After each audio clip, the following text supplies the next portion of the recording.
आसमानों के ऊपर सब नबी रह गए, आसमानों के ऊपर सब नबी रह गए, अर्शो आज़म पे पहुँचा हमारा नबी। अल्लाहुम्मा सल्ले सय्यिदिना मौलाना मुहम्मद वअला आली सय्यिदिना मौलाना। বাবাজিরা আমার, বন্ধুরা আমার, আজকের এই আজিমুসান সুন্নি মহাসম্মেলন 3 দিন ব্যাপী 49তম বার্ষিক সম্মেলন, ঠিক কিনা বলেন? আমি একটা জিনিস হিসাব করে দেখলাম, আজকে আমি দ্বিতীয় দিন মাহফিলের সম্মানিত আলোচক, আমার বয়সও কিন্তু এখনো 49 হয় নাই। তার মানে আমার জন্মের আগে থেকেই এই মাহফিল চলমান, কথা বলেন ঠিক কিনা? আরেকটা জিনিস ভাবতেছি, এই 49টা বছরের ভিতরে না জানি এই এলাকার কত নারী পুরুষ আজকে অন্ধকার কবরে, যারা হয়তো এই মাহফিলে শ্রম দিয়েছিলেন, বুদ্ধি দিয়েছিলেন, পরামর্শ দিয়েছিলেন, অর্থ দিয়েছিলেন, আজকে হয়তো অনেকেই দুনিয়ার মায়া ছেড়ে অন্ধকার কবরে।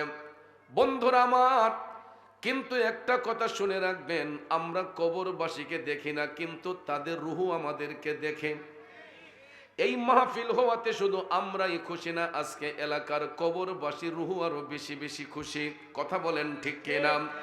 যারা এই ছামিয়ানার নিচে বসেছে, আপনাদের মা বাবা রুহু আপনাদের উপর খুশি। যার ঘরে মা নাই বাবা নাই, ওই মা বাবা রুহু আজকে সন্তানের দিকে তাকাই আছে। কারণ ইচ্ছে করলে এই মুহূর্তে আমরা অশালীন কোনো কাজে থাকতে পারতাম, অসৎ কোনো কাজে থাকতে পারতাম, কিন্তু সমস্ত অপসংস্কৃতি বাদ দিয়ে, সমস্ত অপকর্ম বাদ দিয়া এই মুহূর্তে আমরা একটা জান্নাতের বাগানে বসেছি, কথা বলেন ঠিক কিনা? বন্ধুরা আমার, বাবাজিরা, জীবনের শেষ মাহফিল মনে করে ওই নবীর কথাই একটাবার স্মরণ করুন, যেই নবী আজও সবুজ গম্বুজের নিচে শুয়ে শুয়ে আপনার আমার জন্য কাঁদছেন, উম্মতি উম্মতি বলে কাঁদছেন, কথা বলেন ঠিক কিনা? এই জন্য ভাইয়ের আমার, ওই নবীর মহব্বত অন্তরে নিয়া, জবানটা ছেড়ে দিয়া দরদ মাখা কণ্ঠে একটু দুরূদ শরীফ পড়ুন। আল্লাহুম্মা সাল্লি সাইয়্যিদিনা মাওলানা মুহাম্মদ ওয়া আলা আলি সাইয়্যিদিনা মাওলানা। এবার আসুন, জীবনের গুনাহ মাফ করার জন্য সবাই আপন আপন কালবের দিকে মুতাওয়াজ্জি হইয়া একটু জোরে সোরে আওয়াজ দিয়া আল্লাহ পাকের জিকিরে মশগুল হইয়া যায়।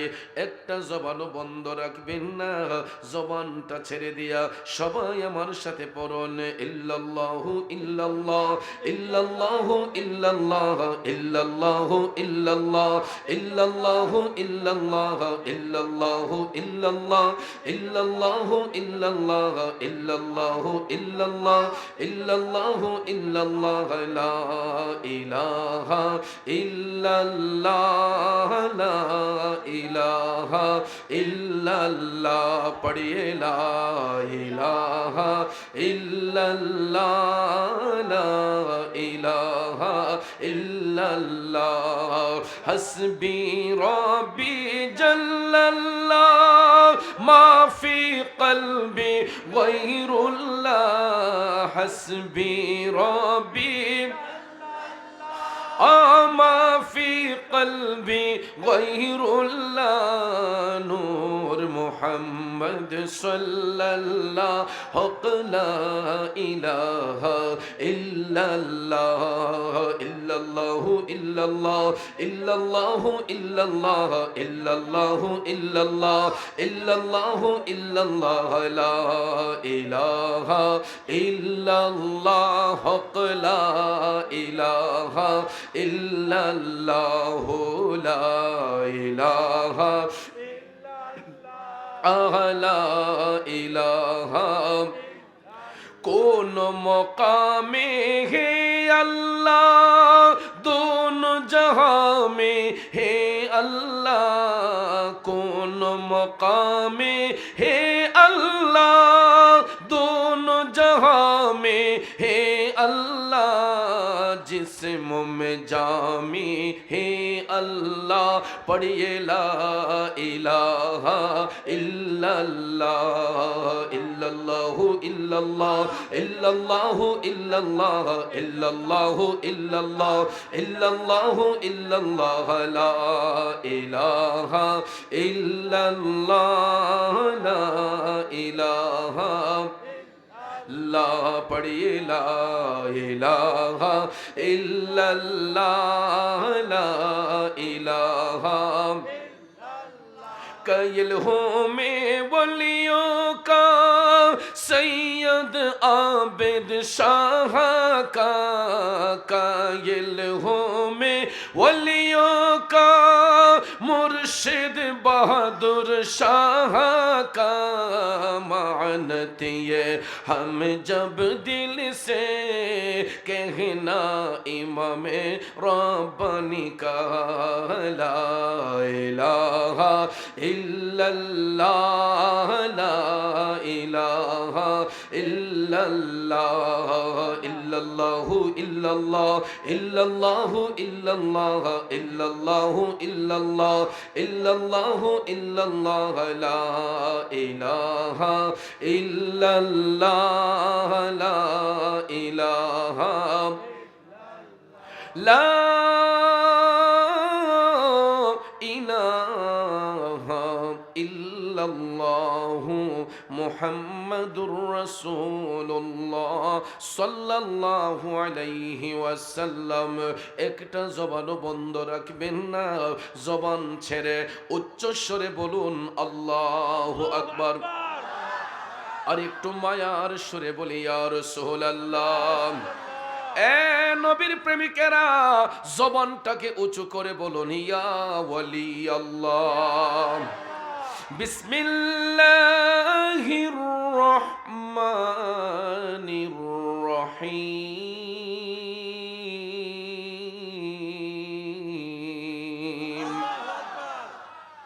খাতামাল্লাহু আলা কুলুবিহিম ওয়া আলা সামইহিম ওয়া আলা আবসারিহিম গিশাওয়া ولهم عذاب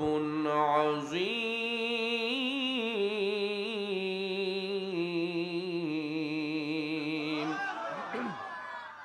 صدق الله العظيم وصدق رسوله النبي الحبيب الكريم ونحن على ذلك من الشاهدين والشاكرين والحمد لله رب العالمين ربي صل وسلم وبارك عليهم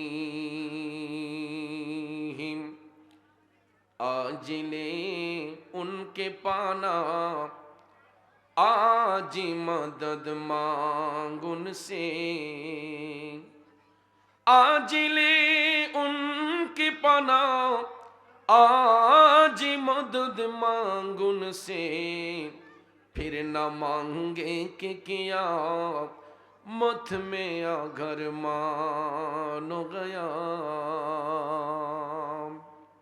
উপস্থিত সুজলা সুফলা শস্য শ্যামলা চির সবুজ সোনার বাংলার ঐতিহ্যবাহী গাজীপুর জেলার অন্তর্গত কালীগঞ্জ উপজেলাধীন সোমবাজার শাহিদগাঁ ময়দানে প্রতি বছর নেই আয়োজিত 3 দিন ব্যাপী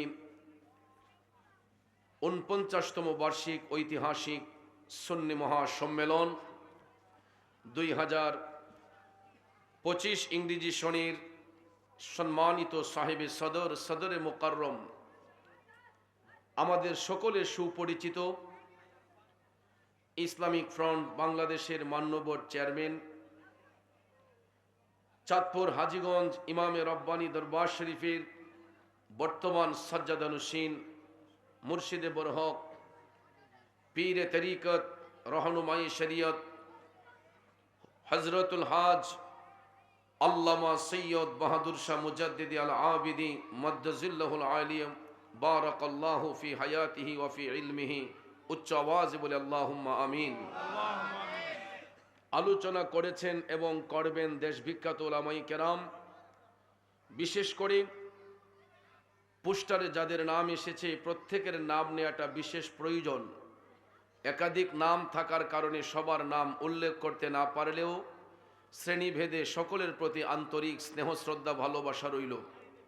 মঞ্চে আসেন ওলামায়ে আহলে সুন্নাত, আমার তরিকতপন্থী মুরব্বী বাবারা, সুশিক্ষিত আমার কৃষক, শ্রমিক, চাকরিজীবী, ব্যবসায়ী, সাংবাদিক, শিক্ষক, প্রশাসনিক, গোয়েন্দা বিভাগের সম্মানিত ভাইয়েরা, স্কুল, কলেজ, ইউনিভার্সিটি, মাদ্রাসায় পড়ুয়া ছাত্র ভাইয়েরা, পর্দানিসীন মা বোনেরা, সকলের প্রতি আবারও আন্তরিক সালাম। আসসালামু আলাইকুম ওয়া রাহমাতুল্লাহি ওয়া বারাকাতুহু।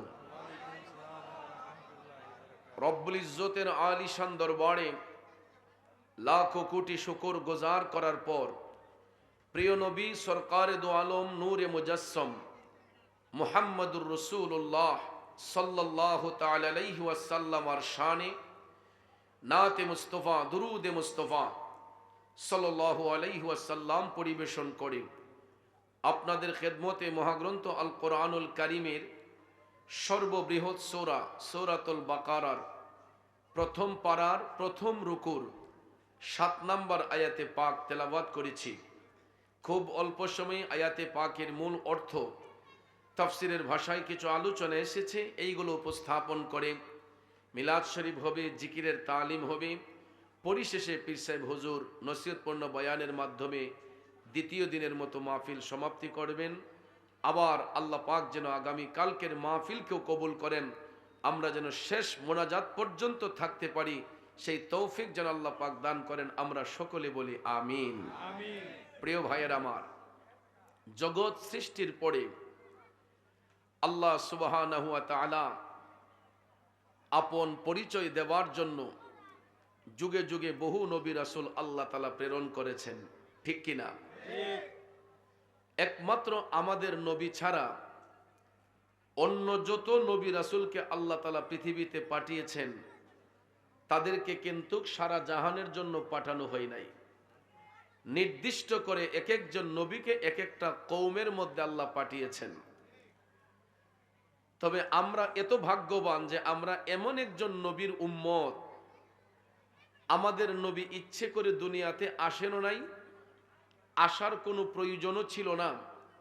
আল্লাহ তাআলা দয়া করে মায়া করে নূরের নবীর নূর মোবারককে সূরতে বাশার রূপ দান করে এই বিশ্বভুবনে পাঠিয়েছেন, ঠিক কিনা কম? আমরা এমন নবীর উম্মত যিনি নির্দিষ্ট কোনো কওমের নবী না, নির্দিষ্ট কোনো গোত্রের নবী না, তিনি 7 আসমান 7 জমিনের নবী, তিনি 80,000 আলমের নবী। আল্লাহর সৃষ্টি জগতে যতটা জগৎসমূহ রয়েছে, যেখানে আল্লাহ রব্বুল আলামিন সেখানে আমাদের নবী রহমাতাল লিল আলামিন। তো এই পৃথিবীতে রসুল আসাতে খুশি নাকি বেজার? শুধু আমরাই খুশি নয়, সমস্ত নবীগণও খুশি। কারণ নবী আসার পূর্বে যত নবী রাসূল এই পৃথিবীতে এসেছেন সবার একটাই মেসেজ ছিল, তোমরা পড়ো লা ইলাহা ইল্লাল্লাহ, আল্লাহ ছাড়া দোসরা কোনো মাবুদ। কিন্তু পূর্বের যুগের নবীগণ যখন দাওয়াত দিতেন কালেমার, কেউ বিশ্বাস করত, কেউ করত না। যদি মুসা নবীর অনুসারীরা কালেমা পড়তো লা ইলাহা ইল্লাল্লাহ, এরা বলতো মুসা কালিমুল্লাহ। ইব্রাহিম নবীর অনুসারীরা কালেমা যদি পড়তো লা ইলাহা ইল্লাল্লাহ, এরা বলতো ইব্রাহিম খালিলুল্লাহ। ঈসা নবীর অনুসারীরা কালেমা পড়তো লা ইলাহা ইল্লাল্লাহ, এরা পড়তো ঈসা রুহুল্লাহ। এখন আপনারা বলেন, এইভাবে কালেমা পড়লে কালেমার সমাপ্তি হবে? সকাল থেকে সন্ধ্যা পর্যন্ত, সন্ধ্যা থেকে গভীর রাত পর্যন্ত কেউ যদি লা ইলাহা ইল্লাল্লাহ লা ইলাহা ইল্লাল্লাহ কালেমা জপতে থাকে, এ বাজান ওই কালেমার সমাপ্তি ততক্ষণ পর্যন্ত হবে না যতক্ষণ আমার আল্লাহ পাকের শিখানো কালেমা যুক্ত না হয়। কথা বলেন ঠিক কিনা? তাইলে লা ইলাহা ইল্লাল্লাহ হলো সমস্ত নবীদের কালেমা, লা ইলাহা ইল্লাল্লাহ হলো সমস্ত নবীদের বাক্য। কারণ এর অর্থ হলো আল্লাহ ছাড়া দুসরা কোনো মাবুদ নাই। ওই সাক্ষ্য দেওয়ার জন্য সমস্ত নবীগণকে আল্লাহ তাআলা পৃথিবীতে পাঠিয়েছেন। কিন্তু সকাল থেকে সন্ধ্যা পর্যন্ত লা ইলাহা ইল্লাল্লাহ কালেমা জপলে ওই কালেমার সমাপ্তি ততক্ষণ পর্যন্ত হবে না যতক্ষণ আল্লাহর কালেমা যুক্ত না করা হবে। তাইলে লা ইলাহা ইল্লাল্লাহ হলো সমস্ত নবীগণের কালেমা, আর আমার আল্লাহর কালেমা হইল মুহাম্মাদুর রাসূলুল্লাহ সাল্লাল্লাহু আলাইহি ওয়াসাল্লাম। কথা বলেন ঠিক কিনা? এই জন্য কবি বলেছেন, কালমার আগে পড়ে আল্লাহ, মাঝখানে রাসূল, সৃষ্টি কোলে মোদের নবীর নাই যে সমতুল। আল্লাহ পাকের প্রিয় নবী সৃষ্টির উপরে এলেন নূরের নবী যখন মক্কা নগরে, এলেন নূরের নবী যখন মক্কা নগরে। ঠিক কিনা কোন আমার ভাইয়েরা বন্ধুরা? মদিনার কামলিওয়ালা নবী, মায়ার নবী, দয়ার নবীর নাম মোবারক যুক্ত না করা পর্যন্ত কালেমার সমাপ্তি হবে না। কারণ কালেমার অংশ যদিও দুইটা হয়, দুইটার সংমিশ্রণ হবে একটা। কারণ লা ইলাহা ইল্লাল্লাহ প্লাস মুহাম্মাদুর রাসূলুল্লাহ, অঙ্কের সমাধান কি এক কালেমা হবে না আলাদা? এক কালেমা হবে। কথা কোন ঠিক কিনা? কারণ প্লাসে প্লাসে কখনো মাইনাস হয় না, প্লাসে মাইনাসে মাইনাস হয়, প্লাসে প্লাসে সমান প্লাস হয়। লা ইলাহা ইল্লাল্লাহ প্লাস মুহাম্মাদুর রাসূলুল্লাহ, অঙ্কের সমাধান হয়ে যাবে এক কালেমা, যেটার মধ্যে আর কোনো গ্যাপ নাই। কথা বলেন ঠিক কিনা? এ নবীর প্রেমিকেরা গো, ওই সত্য কালেমার দাওয়াত নিয়া মদিনার কামলিওয়ালা নবী পৃথিবীর মধ্যে শুভাগমন করেছেন। আমার দয়াল নবী অস্ত্র হাতে নিয়ে এই কালেমার দাওয়াত দেন নাই, বোমা হাতে নিয়ে এই কালেমার দাওয়াত দেন নাই। বন্ধুরে, মধুমাখা জবান মোবারক দিয়া আমার রসুল ওই কালেমার দাওয়াত নিয়ে প্রথম গিয়েছিলেন আপন চাচা আবু জেহেলের কাছে। কার কাছে? আবু জেহেলের কাছে রসুল যাইয়া কালেমার দাওয়াত দিলেন। চাচা, এই কালেমা সত্যবাণী, আপনি কালেমা পড়ুন। আবু জেহেল ডাক দিয়া কয়, ভাতিজা, তোমার এই কালেমা যে সত্যবাণী, এটার কি প্রমাণ তোমার কাছে আছে?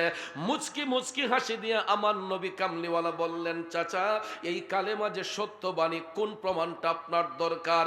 কোন প্রমাণটা দিলে আপনি বিশ্বাস করবেন যে এই কালেমা সত্যবাণী? আবু জেহেল ডাক দিয়া কয়, যদি তুমি আসমানের চন্দ্রকে দুই টুকরো করে দেখাতে পারো, তাইলে মনে করব তোমার এই কালেমা সত্যবাণী।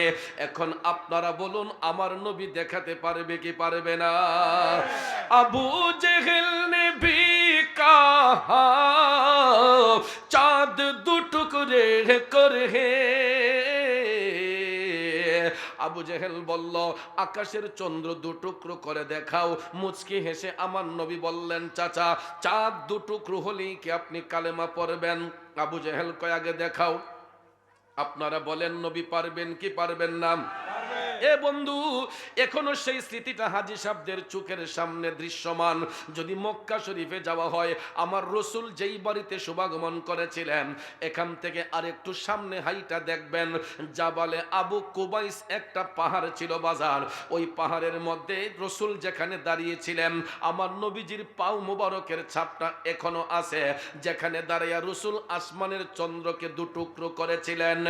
আবু জেহেল ने भी कहा चाँद दो टुकड़े करे। ও भी करके दिखाया है, वो नबी हमारा है जिसका कोई सानी नहीं, वो नबी हमारा है। কষ্ট হচ্ছে আমার বাজানরা, এ সোমবাজারের বাবাজিরা, ও যুবক বন্ধুরা, জাবালে আবু কুবাইস পাহাড়ের মধ্যে দাঁড়াইয়া আবু জেহেলের চোখের সামনে আমার নবী আঙ্গুল মোবারক ইশারা করে, চাঁদের দিকে ইশারা করতে দেরি হয়েছে, আকাশের চন্দ্র দুই টুকরো হইতে দেরি করে নাই। সয়াতি সাজারো না তকল হাজারো সকল কমারো বি ইশারাতে আল্লাহু আল্লাহু আল্লাহু আল্লাহ আল্লাহু আল্লাহু আল্লাহু আল্লাহ। একটা জবানও বন্ধ রাখবেন না, চিৎকার মেরে বলি আল্লাহু আকবার। জগতের বন্ধুরা হারে,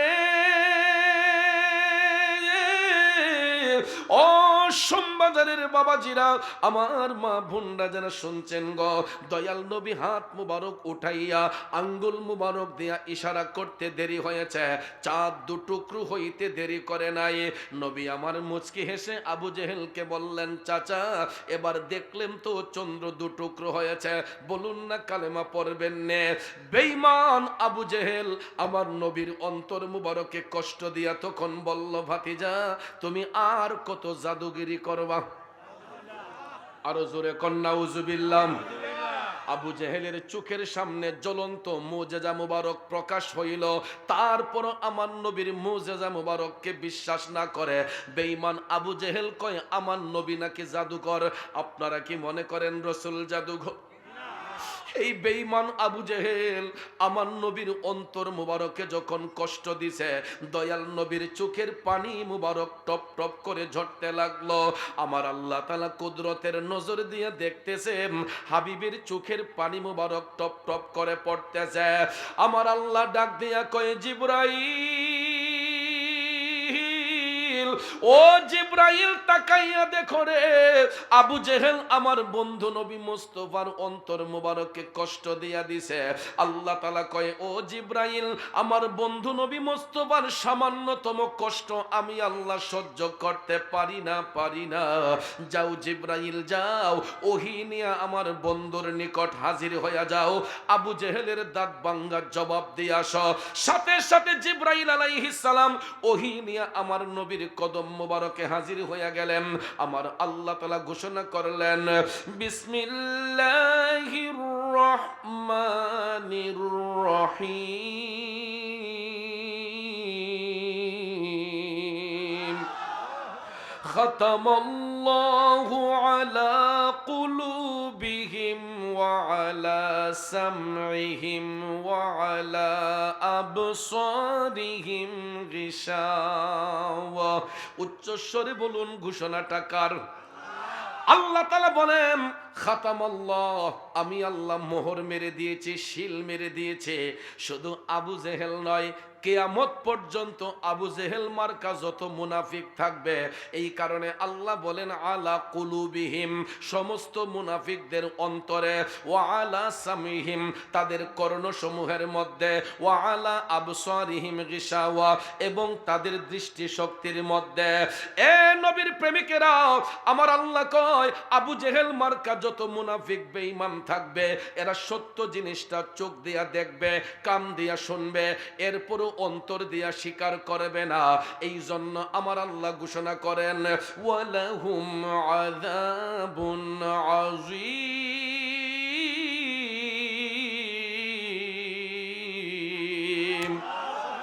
ওই সমস্ত মুনাফিকদের জন্য আমি আল্লাহ যন্ত্রণাদায়ক শাস্তি নির্ধারণ করে রেখেছে। তাইলে আপনারা বলুন, এই আবু জেহেল মার্কা মুনাফিকরা এখন পর্যন্ত সমাজে আছে না নাই? এরা ভবিষ্যৎ থাকবে, কিয়ামত পর্যন্ত থাকবে।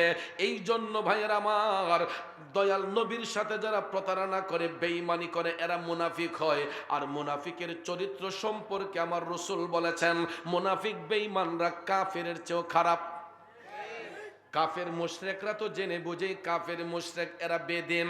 এই জন্য রাসূল বলেন, মুনাফিক কোন হিন্দু বৌদ্ধ খ্রিস্টানের মধ্যে হবে না, মুনাফিক হবে মুসলমানের মধ্যে কিছু সংখ্যক লোক। ঠিক কিনা কর?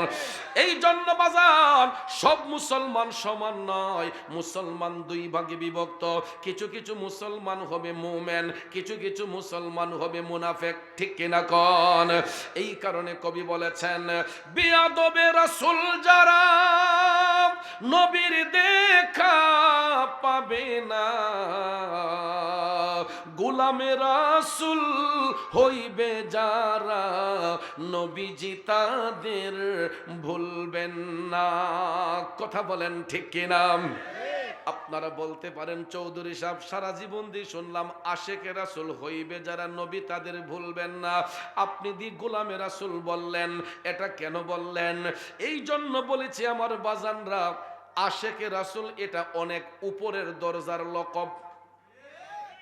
আমাদের মতো অযোগ্য ব্যক্তিদের নামের আগে আশেকে রাসূল কথাটা মানায় না।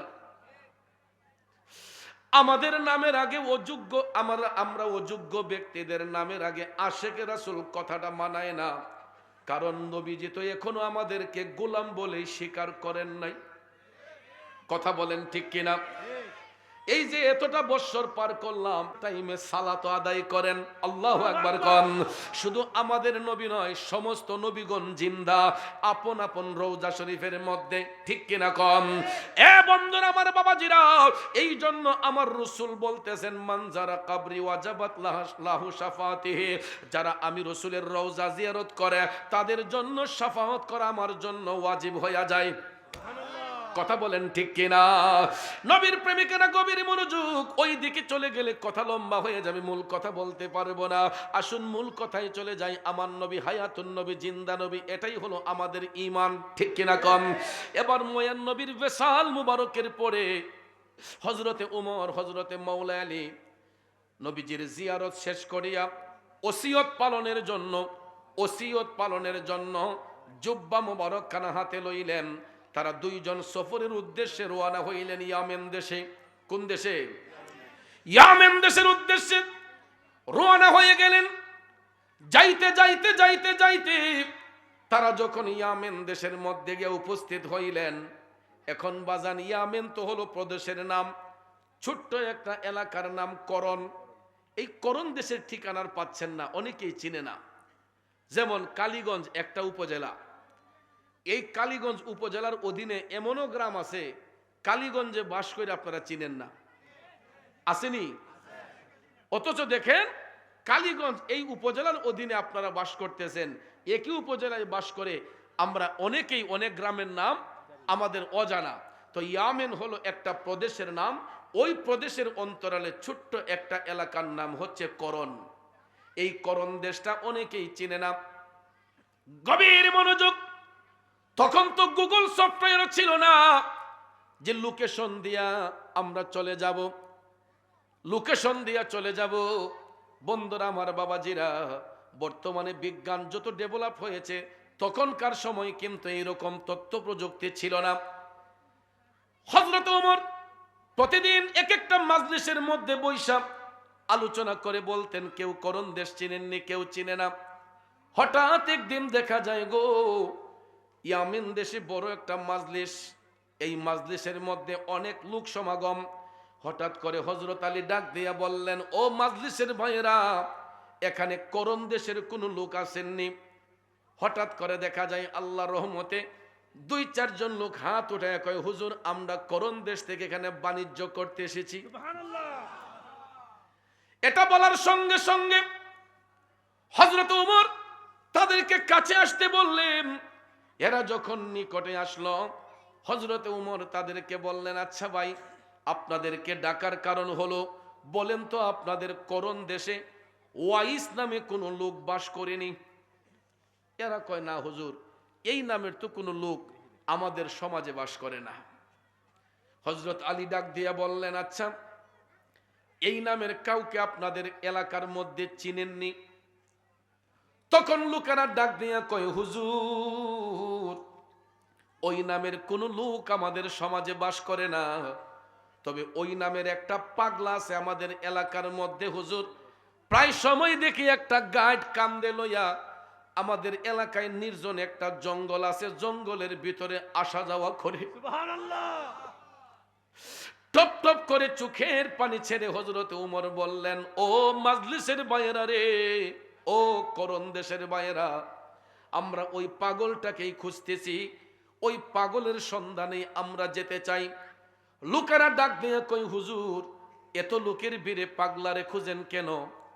আসলে কথা তো এটাই, এত লোকের ভিড়ে হুজুর পাগলারে খুঁজেন কেন?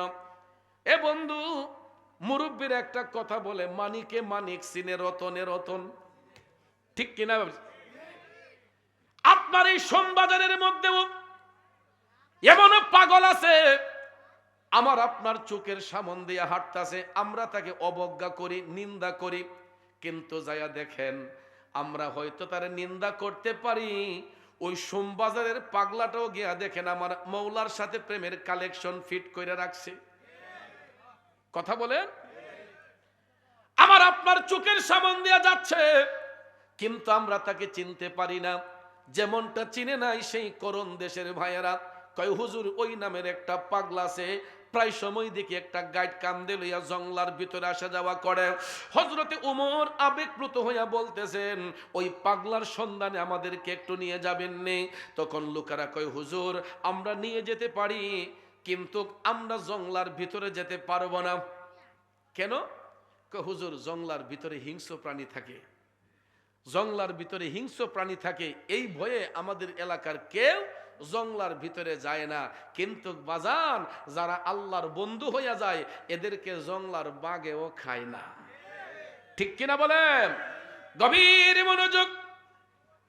হযরতে ওমর ডাক দিয়ে বললেন, ঠিক আছে, শুধু আমাদেরকে ঠিকানা মোতাবেক একটু নিয়ে যান, আপনাদেরকে এত বেশি কষ্ট আমরা দেব না।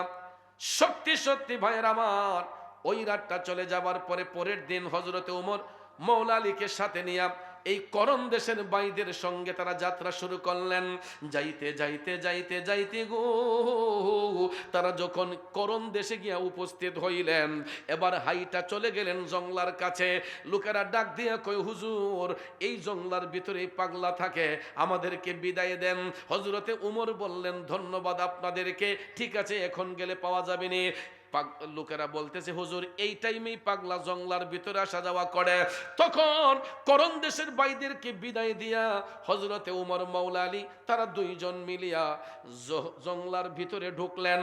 জঙ্গলার ভিতরে ঢুইকা দেখে গো, আমার নবীর প্রেমের পোড়া পাগল ওয়াইসাল কারণে কেবলামুখী হইয়া নামাজের মাধ্যমে আমার আল্লাহরে সিজদা করতেছে।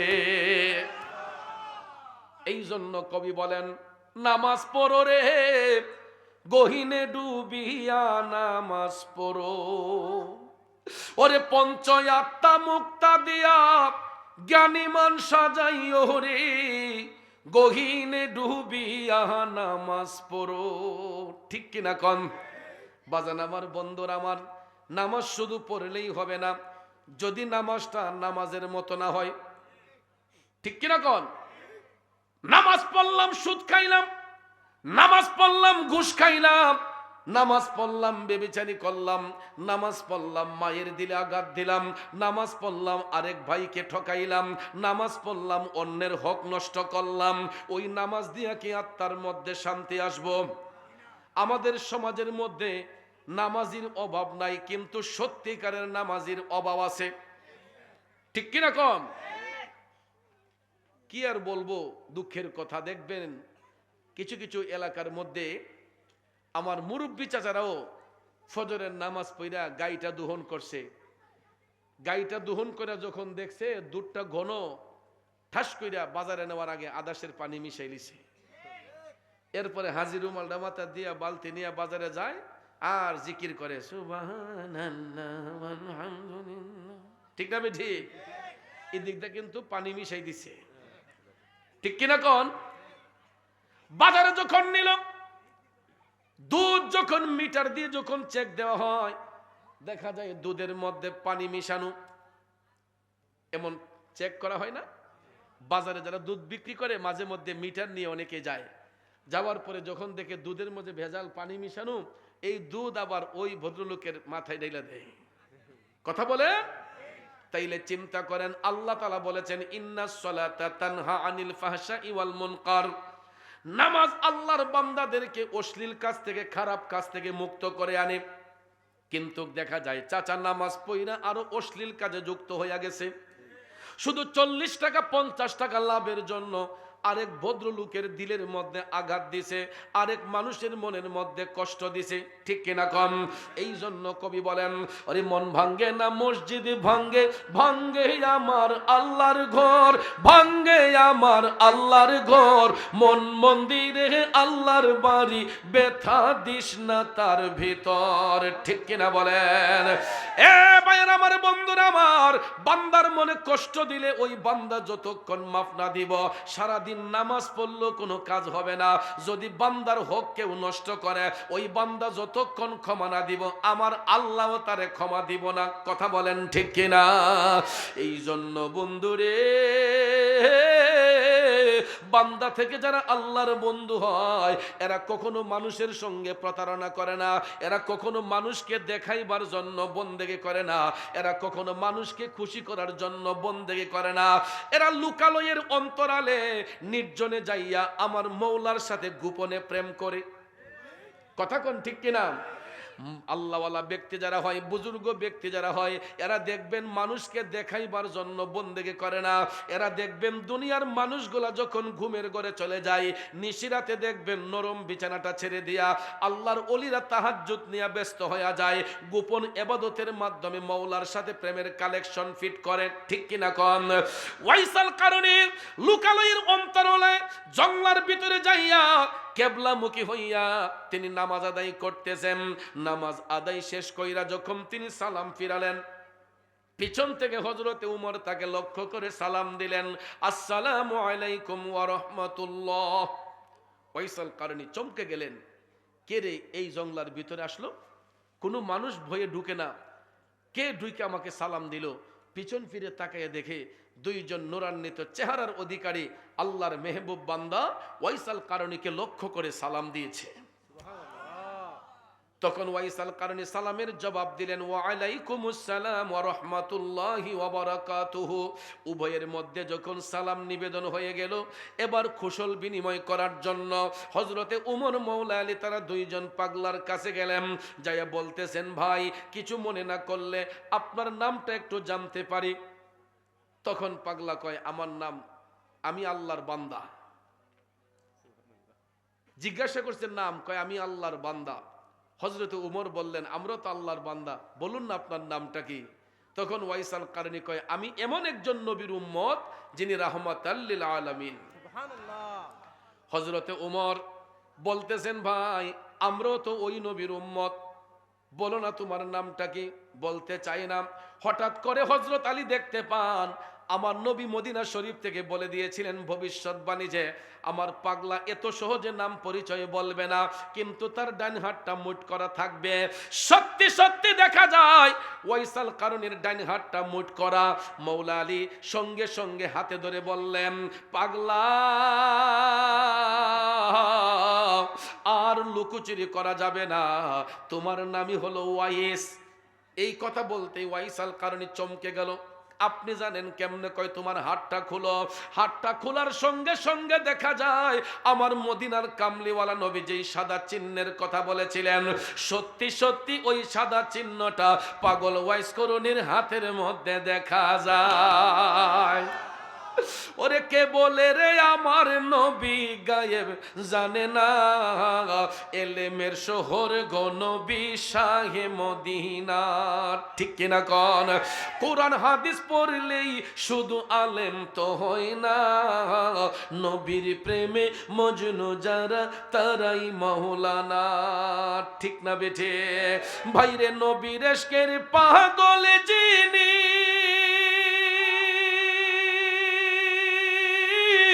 তার সিনায় এলেমের না বেঠে?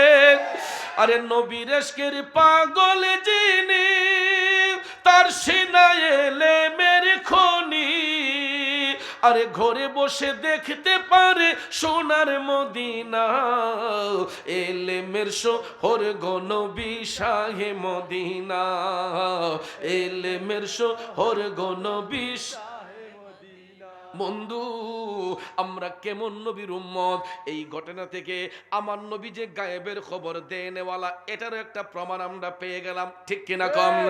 এবার আসুন সামনে যাই। হযরতে উমর ডাক দিয়া কয়, পাগলা কেন এত লুকোচুরি করছো?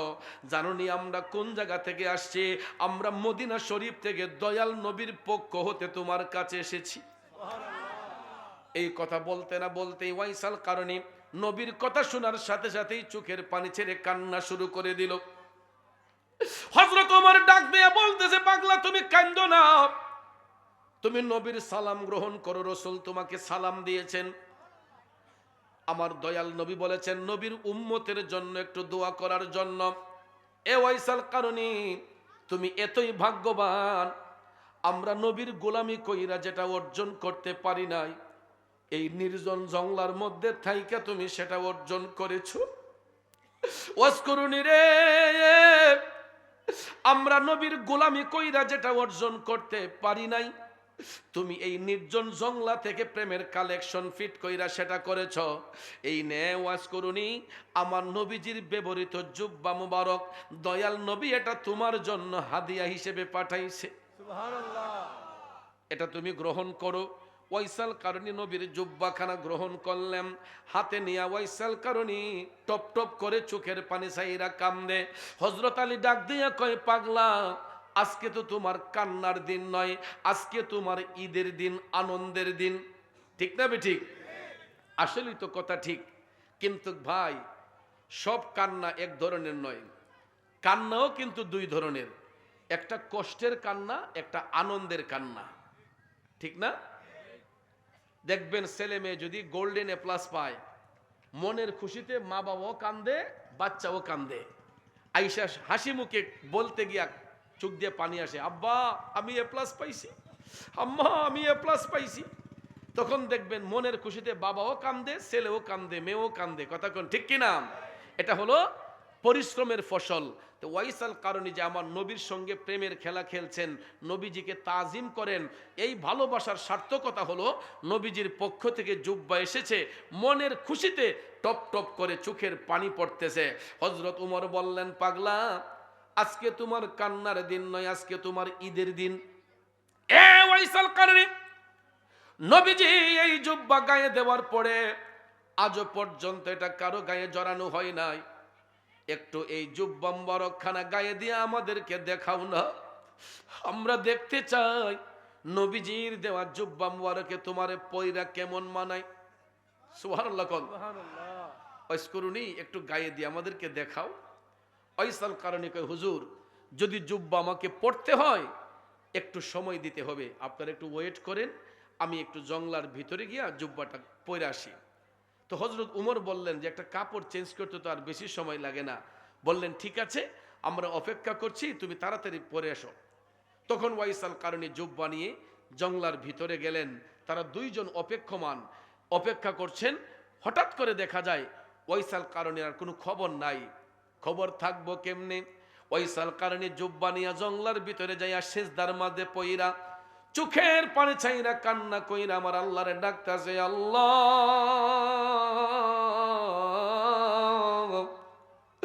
গায়েব থেকে আওয়াজ আসলো, কি রে পাগলা? ওয়াইসাল কারণী সিজদার মধ্যে পইরা কয়, আল্লাহ তোমার হাবিবের পক্ষ থেকে আমি অধম পাগলের জন্য একটা জুব্বা হাদিয়া আসছে, আল্লাহ তুমি যদি অনুমতি দাও আমি পাগল এই জুব্বাখানা গায়ে দিতে পারি। রাসূল তো জুব্বা দিছেনই পরার জন্য, এখানে তো অনুমতির আর দরকার হয় না, কথা কোন ঠিক কিনা? ওয়াইসাল কারণী অনুমতি চাইলেন কার কাছে? দেখেন ভাইয়ের আমার, আশেক হইয়া কেমনে প্রেমের খেলা খেলে আমার মৌলার সাথে। ওয়াইসাল কারণী অনুমতি প্রার্থনা করলো, আল্লাহ তুমি অনুমতি দিলে আমি জুব্বা পরবো, কিছুক্ষণ পরে দেখা যায় অদৃশ্য থেকে একটা আওয়াজ আসলো, গায়েব থেকে আওয়াজ আসলো, পাগলা তোমাকে জুব্বা পরার অনুমতি দেওয়া হইল। অনুমতি পাইয়া খুশি না বেজার? এখন দেখা যায় ওয়াইসাল কারণে সিজদা থেকে উঠে না, জুব্বাও পরে না, সিজদা থেকে উঠে না, জুব্বাও পরে না। অনেক সময় পার হইয়া যাচ্ছে, কিরে পাগলা জুব্বা পরস না কেন? ওয়াইসাল কারণে কয়, মওলা অনুমতি দিয়েছ, কিন্তু এই জুব্বা আমি কোনোদিনও গায়ে দিমু না। কেন রে কেন? ওয়াজ করুনি, জুব্বা পরবি না কেন? ওয়াইসাল কারণে কয়, কেমনে আমি এই জুব্বা গায়ে জড়াই? আল্লাহ গো, এই জুব্বা পরার জন্য তোমার হাবিব নবী মোস্তফার কত উম্মতরা দেওয়ানা ছিল, তাদেরকে রাইখা তাদেরকে বাদ দিয়ে আমি একা কেমনে জুব্বাটা গায়ে জড়াই? তবে আল্লাহ তুমি অনুমতি দিছো, আমি একটা শর্তে জুব্বা পড়তে পারি, যদি তুমি তোমার হাবিব নবী মোস্তফার গুনাহগার উম্মতের গুনাহ মাফ করো। ওরে প্রেম সেল মারিল কলি যাই, ওয়াজ করুনি পাগলাই, প্রেম সেল মারিল কলি যাই। খারাপ লাগে? সর্বঙ্গে বিষে দৌড়ে ঔষধে না কারি করে, আরে দেখলো কত ডাক্তার আরু যায়, ওয়াজ করুনি পাগলাই, প্রেম সেল মারিলো কলি যায়। ও বন্ধুরা, পাগল ডাক দিয়ে কয়, আল্লাহ জুব্বা পড়তে পারি, শর্ত হলো তোমার হাবিব নবী মোস্তফার গুনাহগার উম্মতের গুনাহ মাফ করো, নাইলে সিজদাও উঠাইব না, জুব্বাও পরব না। কিছুক্ষণ পর গায়েব থেকে আওয়াজ আসলো, পাগলা যা এত করে যেহেতু বলতেছস, তরু সিলাই আমি আমার হাবিব নবী মোস্তফার কয়েক হাজার উম্মতের গুনাহ মাফ করলাম। ওয়াজ করিনি কয়ে বাকিরা দোষ করছে কি? কয়েক হাজার মাফ করলে তো হবে না, বাকিরা দোষ করছে কি? সিজদাও উঠাইব না, জুব্বাও পরব না, যদি তোমার হাবিব নবী মোস্তফার উম্মতের গুনাহ মাফ না করো। প্রথম ডাকের উত্তর আসলো, দ্বিতীয় ডাক দিয়া যখন পাগলা পরে আসে, এমন সময় দেখা যায় গায়েব থেকে আওয়াজ আসলো, ওয়াজ করুনি আমার হাবিব নবী মোস্তফার দেওয়া জুব্বা মুবারকে যতগুলা সুতা আছে, সুতার উপরে যতগুলা লোমের আঁশ রয়েছে, এর চাইতে 3-4 গুণ বেশি মাফ করে দিলাম। ওয়াইসাল কারণী কয়ে, তাও মানি না। আরে প্রেম কি দন লুকে বলে, চিনে না কুলের ছেলে, যদি তার কেহ না শিখায়, ঠিক কিনা? ও মালিক তুই আমার প্রেম শিখায়া কোন দোষে যাবে সারিয়া, আরে প্রেম ফাঁসি লটকায়া গলায়, ওয়াজ করুনি পাগলাই, প্রেম সেল মারিল কলি যায়। এ নবীর প্রেমিকেরা, ওইসাল কারণে কয়, আল্লাহ তাও মানতে পারলাম না, আমি সিজদাও উঠাইব না, জুব্বাও পরব না, যতক্ষণ তোমার হাবিব নবী মোস্তফার সমস্ত উম্মতের গুনাহ মাফ না করো, আমি ততক্ষণ পর্যন্ত জুব্বাও পরব না, সিজদা থেকেও উঠব না। দয়াল আল্লাহ রে, কি নাম জপলে পাবো তোমারি, দয়াল আল্লাহ রে, কি নাম জপলে পাবো তোমারি। ওইসাল কারণে 3 নম্বর ডাক দিয়া যখন সিজদার মধ্যে পড়ে আছে, ওইদিকে 2 জন যে অপেক্ষা করতেছেন মনে আসেনি? হযরত ওমর ডাক দিয়া কয়, কিরে আলী, পাগলার দিয়ে কোনো খবর নাই, এত সময় তো লাগার কথা নয়, জুব্বা পড়তে তো এত সময় লাগার কথা নয়, ঘন্টার পর ঘন্টা পার হইয়া যাচ্ছে, ওয়াইসাল কারণের দিয়ে কোনো খবর নাই। হযরত ওমর মওলা আলীকে নিয়ে বললেন, চলেন একটু ভিতরে যাই। আলী চলেন তো, ভিতরে গেলেন, যাইয়া দেখতেছেন জুব্বা পড়বে দূরের কথা, ওয়াইসাল কারণে সিজদার মধ্যে পইরা আমার মওলার দরবারে ঢেকরাইয়া ঢেকরাইয়া কান্না করতেছে। হযরত ওমর ডাক দিয়া বললেন, ওয়াজ করুনি, এ নবীর প্রেমের পাগলা, এখনো কি তোমার জুব্বা পরার টাইম হয় নাই?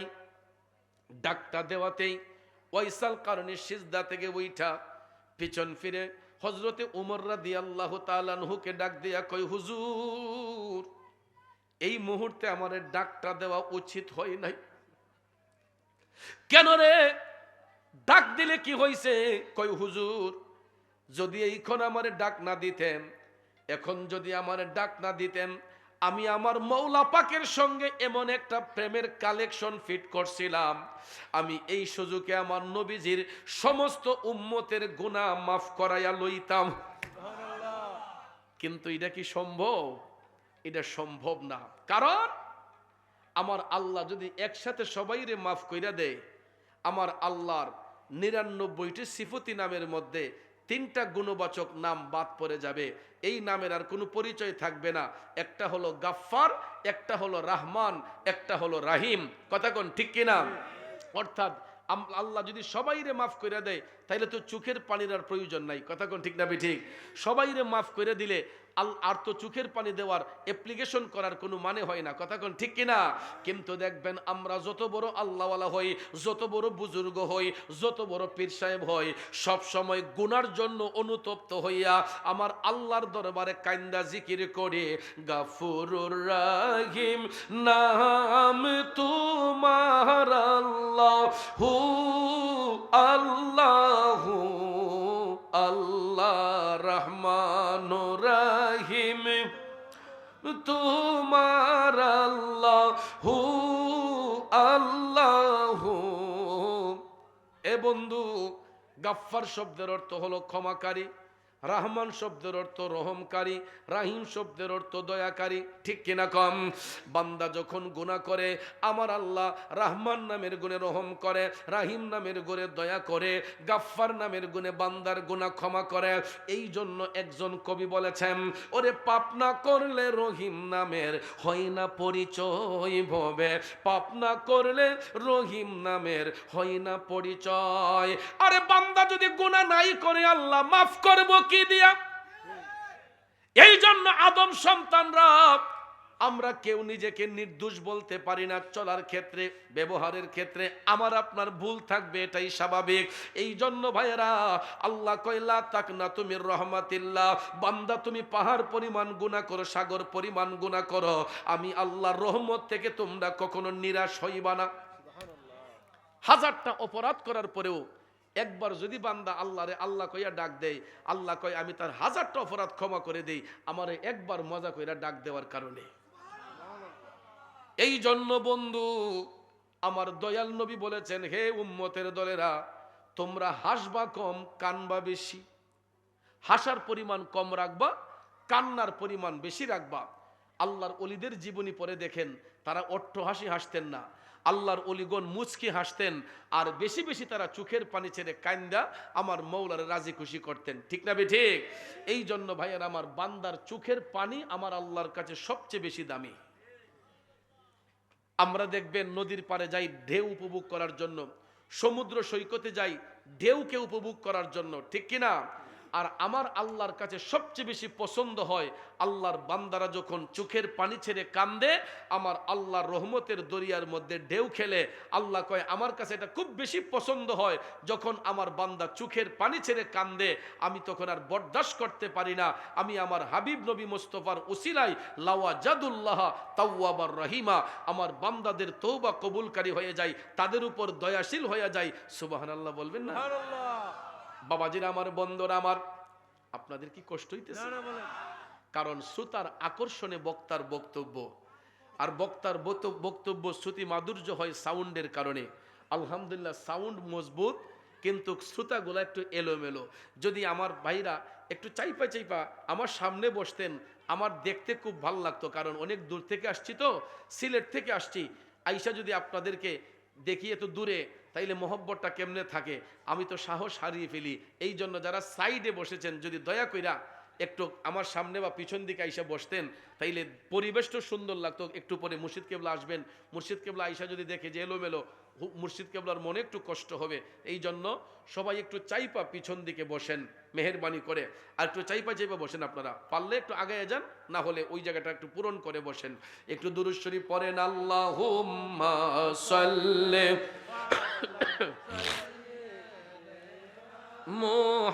মুহাম্মাদ আল্লাহুম্মা সাল্লি সাইয়্যিদিনা মাহাদ নবী শাফি মাওলানা। আমার ভাইয়েরা, ইম্পর্টেন্ট আলোচনার মধ্যে চলে আসলাম।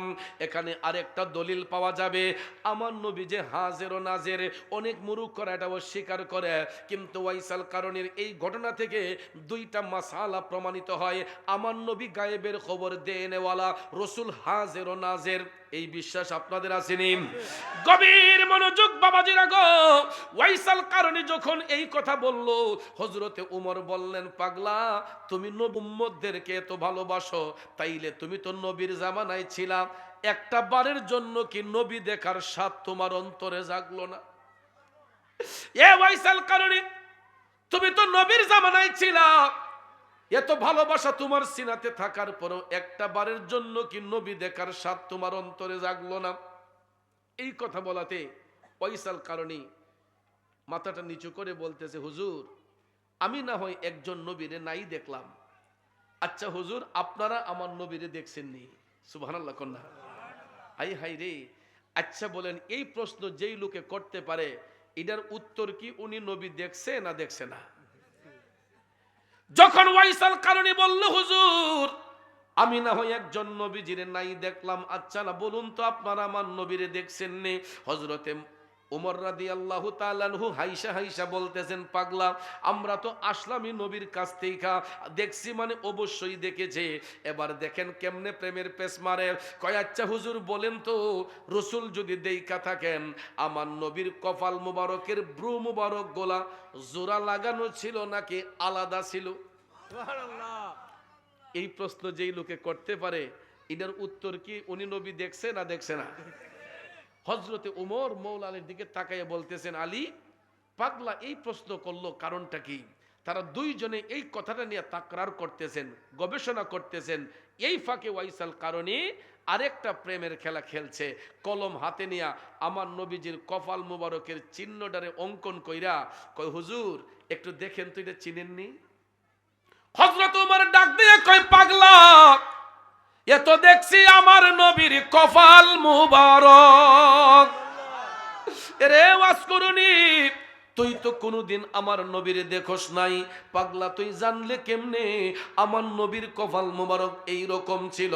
ওয়াইসাল কারণে ডাক দিয়ে কয়, হুজুর, নবী দেখার জন্য মদিনা শরীফ যাওয়া লাগে না। পৃথিবীর যেই প্রান্ত থেকে গোলামরা নবীর দিকে রজ্জু হইয়া যায়, পৃথিবীর যেই প্রান্ত থেকে গোলামরা নবীর দিকে রজ্জু হইয়া যায়, নবী যদি গোলামরে পছন্দ করে, আমার রসুল যেই কোনো জায়গায় গোলামকে দেখা দিতে পারে।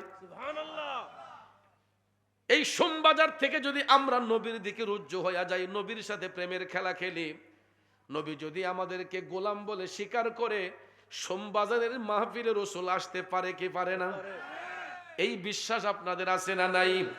বন্ধুরা আমার, বাবাজিরা গো, ওয়াইসাল কারণে যখন এই কথা বলল যে হুজুর, নবী দেখার জন্য মদিনা শরীফ যাওয়া লাগে না, পৃথিবীর যেই প্রান্ত থেকে আশেকরা নবী দেখতে চায়, আমার নবী ওই জায়গাতে আইসা গোলামদেরকে দেখা দিয়া যায়।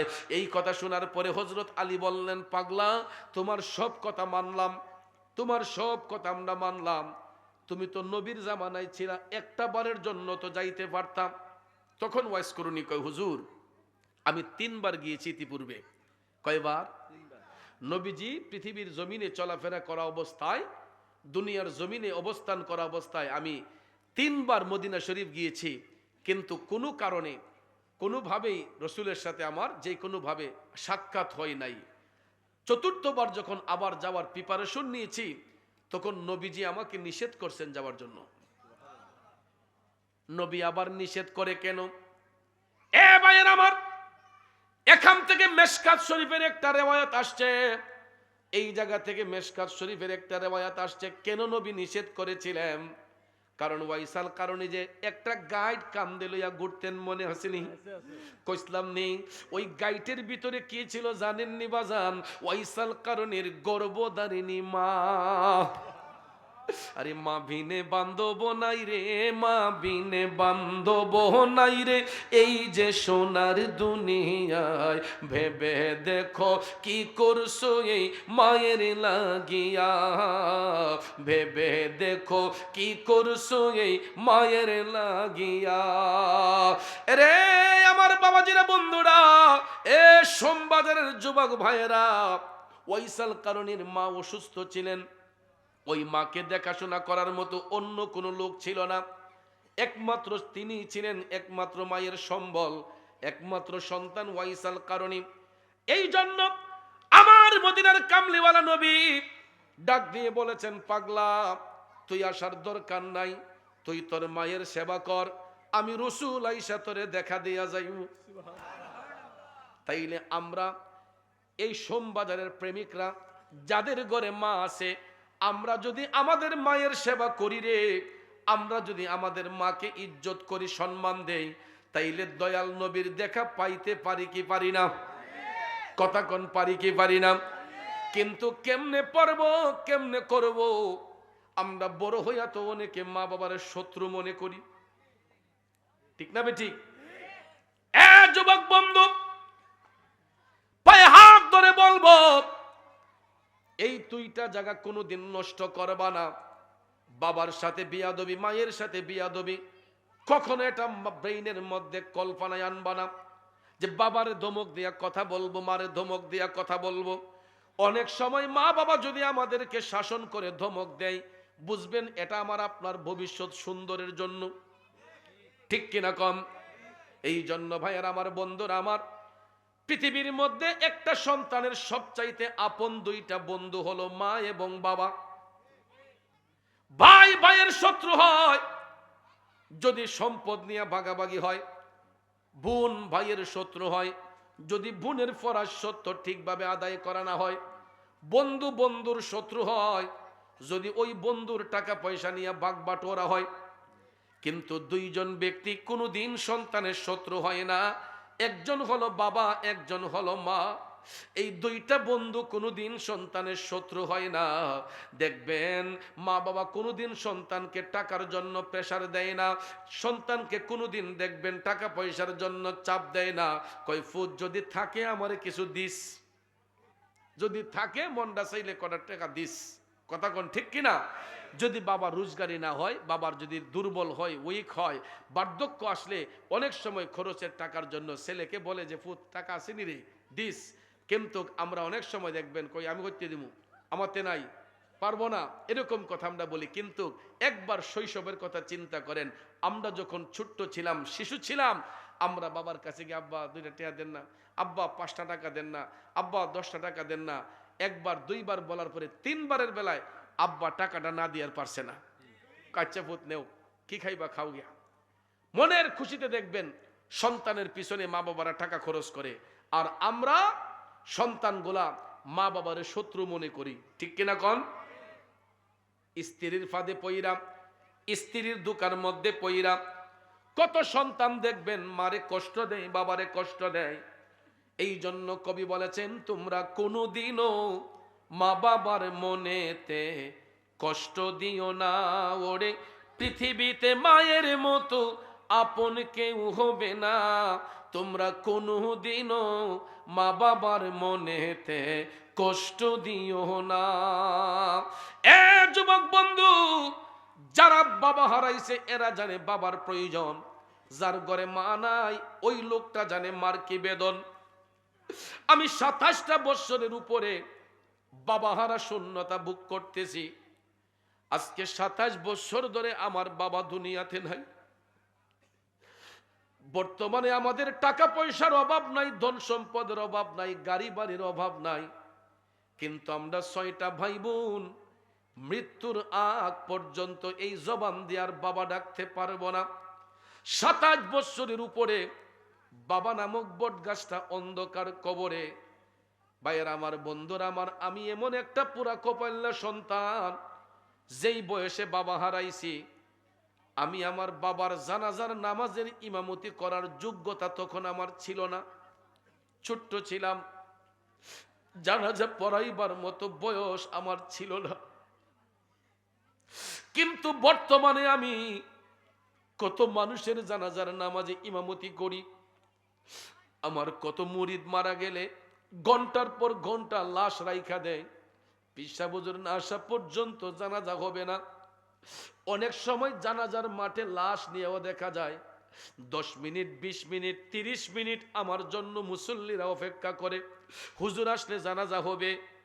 কিন্তু আমার আফসোস, আমি শত শত মানুষে জানাজার নামাজের ইমামতি করতেছি, কিন্তু আমার বাবার জানাজার নামাজটা পড়াইতে পারি নাই।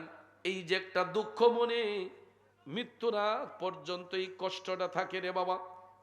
আপনাদের পায়ে হাত রেখে বলবো যুবক, যদি ঘরের মধ্যে বাবা থাকে ওই বাবারে কোনোদিন কষ্ট দিও না, ঘরে যদি মা থাকে মারে কোনোদিন কষ্ট দিও না।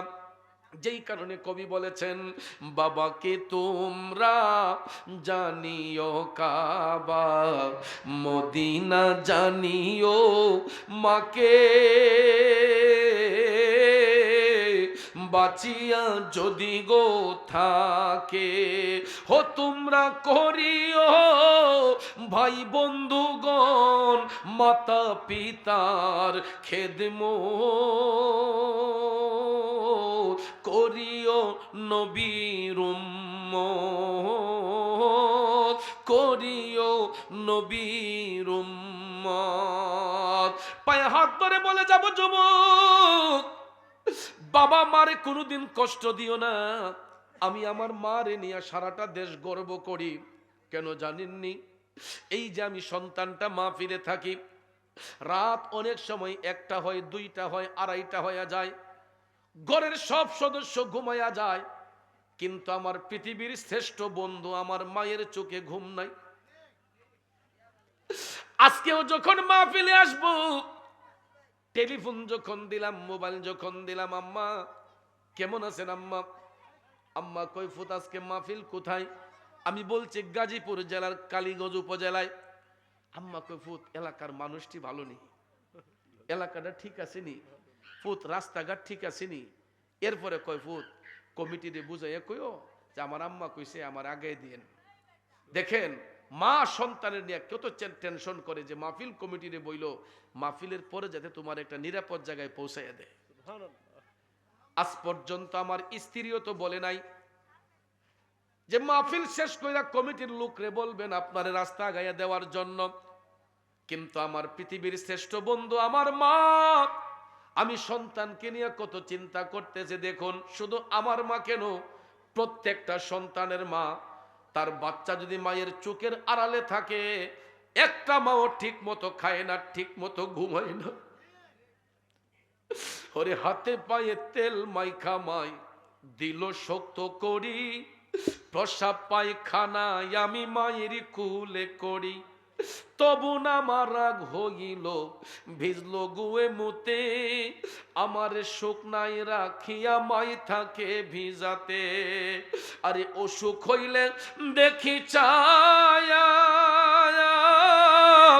আমার মাই রইছে বিছানায় বহিয়ারে, বলে আমায় আল্লাহ যাও গো লইয়া সন্তানের নিও না, দুঃখের দরদি আমার জনম দুঃখী মা, গর্ভধারিণী মা, জনম দুঃখিনী মা, দুঃখের দরদি আমার জনম দুঃখী মা। ঠিক কিনা বলেন যুবক ভাইয়ের আমার, বাবাজিরা আমার? ওই মা সন্তানের শত্রু হয় না। সন্তান যদি বিপদগ্রস্ত হয়, আঘাতপ্রাপ্ত হয়, দেখবেন ঘরের কেউ যাওয়ার আগে সবার আগে দৌড়াইয়া মা চলে যাবে। এ বন্ধু, এই জন্য একটা কথা মনে রাখবেন, পৃথিবীর সব শূন্যস্থান পূরণ করা যায়, 2টা শূন্যস্থান কোনোদিন পূরণ করা যায় না। ভাই একজন মারা গেছে, আরেকটাকে ভাই ডাকা যায়। বোন একজন মরে গেলে আরেকটা বোন পাওয়া যায়। বন্ধু একজন হারিয়ে গেলে আরেকটা বন্ধু পাওয়া যায়। ঘরের স্ত্রী মারা গেলে আরেকটা বিয়ে করে বউ আনা যায়। কিন্তু যদি মা বাবা দুনিয়া থেকে চলে যায়, এই 2টা আসনে অন্য কোনো নারী পুরুষকে বসাইলে নিজের মা বাবার মতো কি স্বাদ পাওয়া যায়? পাওয়া যাবে? এই জন্য থাকতে চিনতে হবে, মরলে চিনলে হবে না। আমরা তো অনেকে মনে করি যে মা বাপরে দিলে নি সম্পদ কমে জায়গা। মা বাপ বেশি কিছু চায় না মিয়া। এ সোমবাজারের ভাইয়েরা, বাজার থেকে বাড়িতে আসছেন, আপনার মার জন্য 50 টাকার পান সুপারি নিয়ে আসেন। আইনা ডাক দিয়ে বলবেন যে আম্মা আপনার জন্য পান সুপারি আনছি। দেখবেন আপনার মা সারাটা বাড়ি অ্যাডভাইস করবে যে আমার ছেলের মতো এমন কোনো ছেলে ওই নাই। পাশের ঘরের মহিলারা বলবে কেন গো চাচি? তখন মা বলবে যে আগো আমার ছেলে পান সুপারি শেষ হওয়ার আগে ওই পান সুপারি নিয়ে এসে পড়ে। আপনার বাবার ঠান্ডা কাশি হয়েছে, বাজার থেকে 50 টাকার ওষুধ নিয়ে আসেন, 2-1টা বড়ি নিয়ে আসেন, আইনা মুখ দিয়ে ডাক দিয়ে বলবেন যে আব্বা আপনার যে শরীরটা খারাপ, নেন আপনার জন্য কিছু ওষুধ নিয়ে আসছি।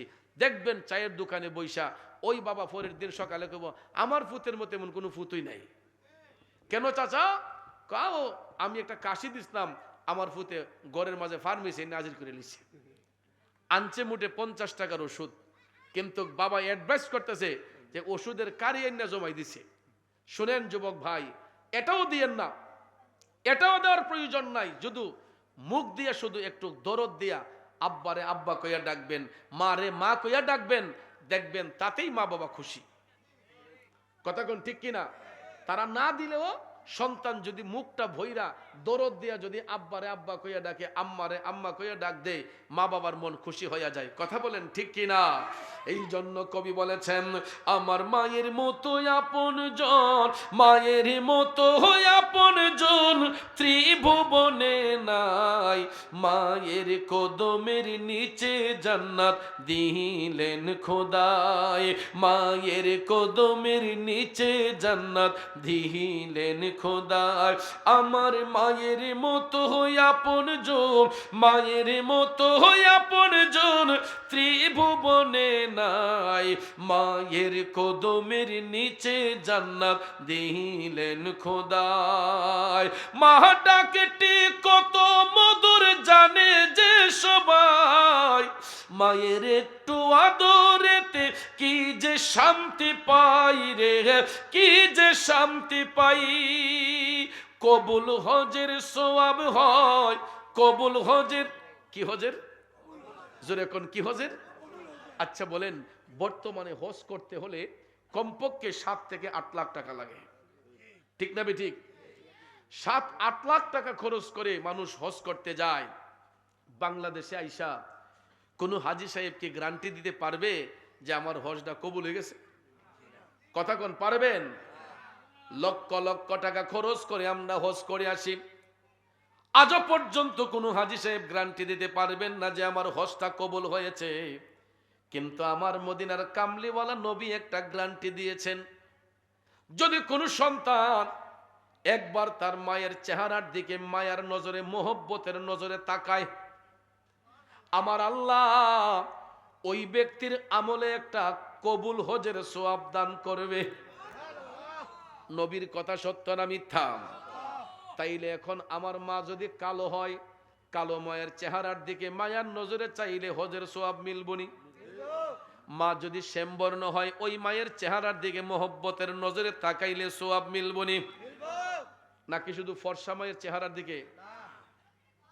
চোখ যদি অন্ধ হয়, মা যদি কালো হয়, শ্যামবর্ণ হয়, উজ্জ্বল বর্ণ হয়, যেই কোনো মায়ের সন্তান, যেই মায়ের গর্ভ থেকে ভূমিষ্ঠ হয়েছে, ওই সন্তান যদি তার মার চেহারার দিকে মায়ার নজরে মোহব্বতের নজরে তাকায়, আমার নবী কামলিওয়ালা বলেছেন আল্লাহ রাব্বুল আলামিন ওই সন্তানের আমলে একটা কবুল হজের সওয়াব দান করে। এটা শোনার পরে সাহাবী বললেন ইয়া রাসূলুল্লাহ, নবী গো, আমি যদি আমার মায়ের চেহারার দিকে দৈনিক 10 বার তাকাই। মুচকি হেসে আমার নবী বললেন 10টা কবুল হজের সওয়াব। আরো আস্তে কোন সুবহানাল্লাহ, আস্তে কইলে মনে পুলিশে ধরবো, জোরে কইলে পুলিশে ধরবো, ওয়ারেন্টের আসামি আছেন। সুবহানাল্লাহ যে বলতেছেন বোঝা যায় আপনারা খুব কষ্ট দিতেছে। সুবহানাল্লাহ বললে কি লাভ না লস? কেমন লাভ? একবার যদি কেউ সুবহানাল্লাহ শব্দটা ইখলাসের নিয়তে ইয়াকিনের সহিত বলে, ওই ব্যক্তির দৃষ্টিটা যতটুক উপরে যায়, যতটুক দৃষ্টিগোচর হয়, এই পরিমাণ গুনাহ যদি তার বান্দার আমলে থাকে, আমার রসুল বলেন একবার যদি কেউ ইখলাসের নিয়তে সুবহানাল্লাহ বলে, এই পরিমাণ সওয়াব আল্লাহ, এই পরিমাণ গুনাহ আল্লাহ তার আমল থেকে ঝরাইয়া দেয় সুবহানাল্লাহ। আবার এই সম পরিমাণ সওয়াব ওই বান্দার আমলে দান করে সুবহানাল্লাহ। আওয়াজ বাড়ছে না কমছে? বাবাজিরা আমার, বন্ধুরা আমার, রসুল বললেন 10টা কবুল হজের সওয়াব। সাহাবী ডাক দিয়া বললেন, নবী গো, আমি যদি আমার মায়ের চেহারার দিকে দৈনিক 100 বার তাকাই, আমার নবী বললেন 100টা কবুল হজের সওয়াব। সাহাবী ডাক দিয়া কয়, নবী গো, আমি যদি এর চাইতে বেশি তাকাই, আমার নবী বললেন, উম্মত, তুমি যত হাজার বার, যত কোটি বার তোমার মায়ের চেহারার দিকে মোহব্বতের নজরে তাকাইবা, আমার আল্লাহ তত হাজার কবুল হজের সওয়াব তুমি সন্তানের আমলে দান করবে।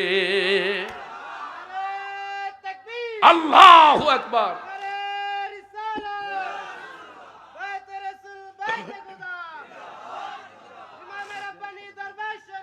জিন্দাবাদ, জিন্দাবাদ।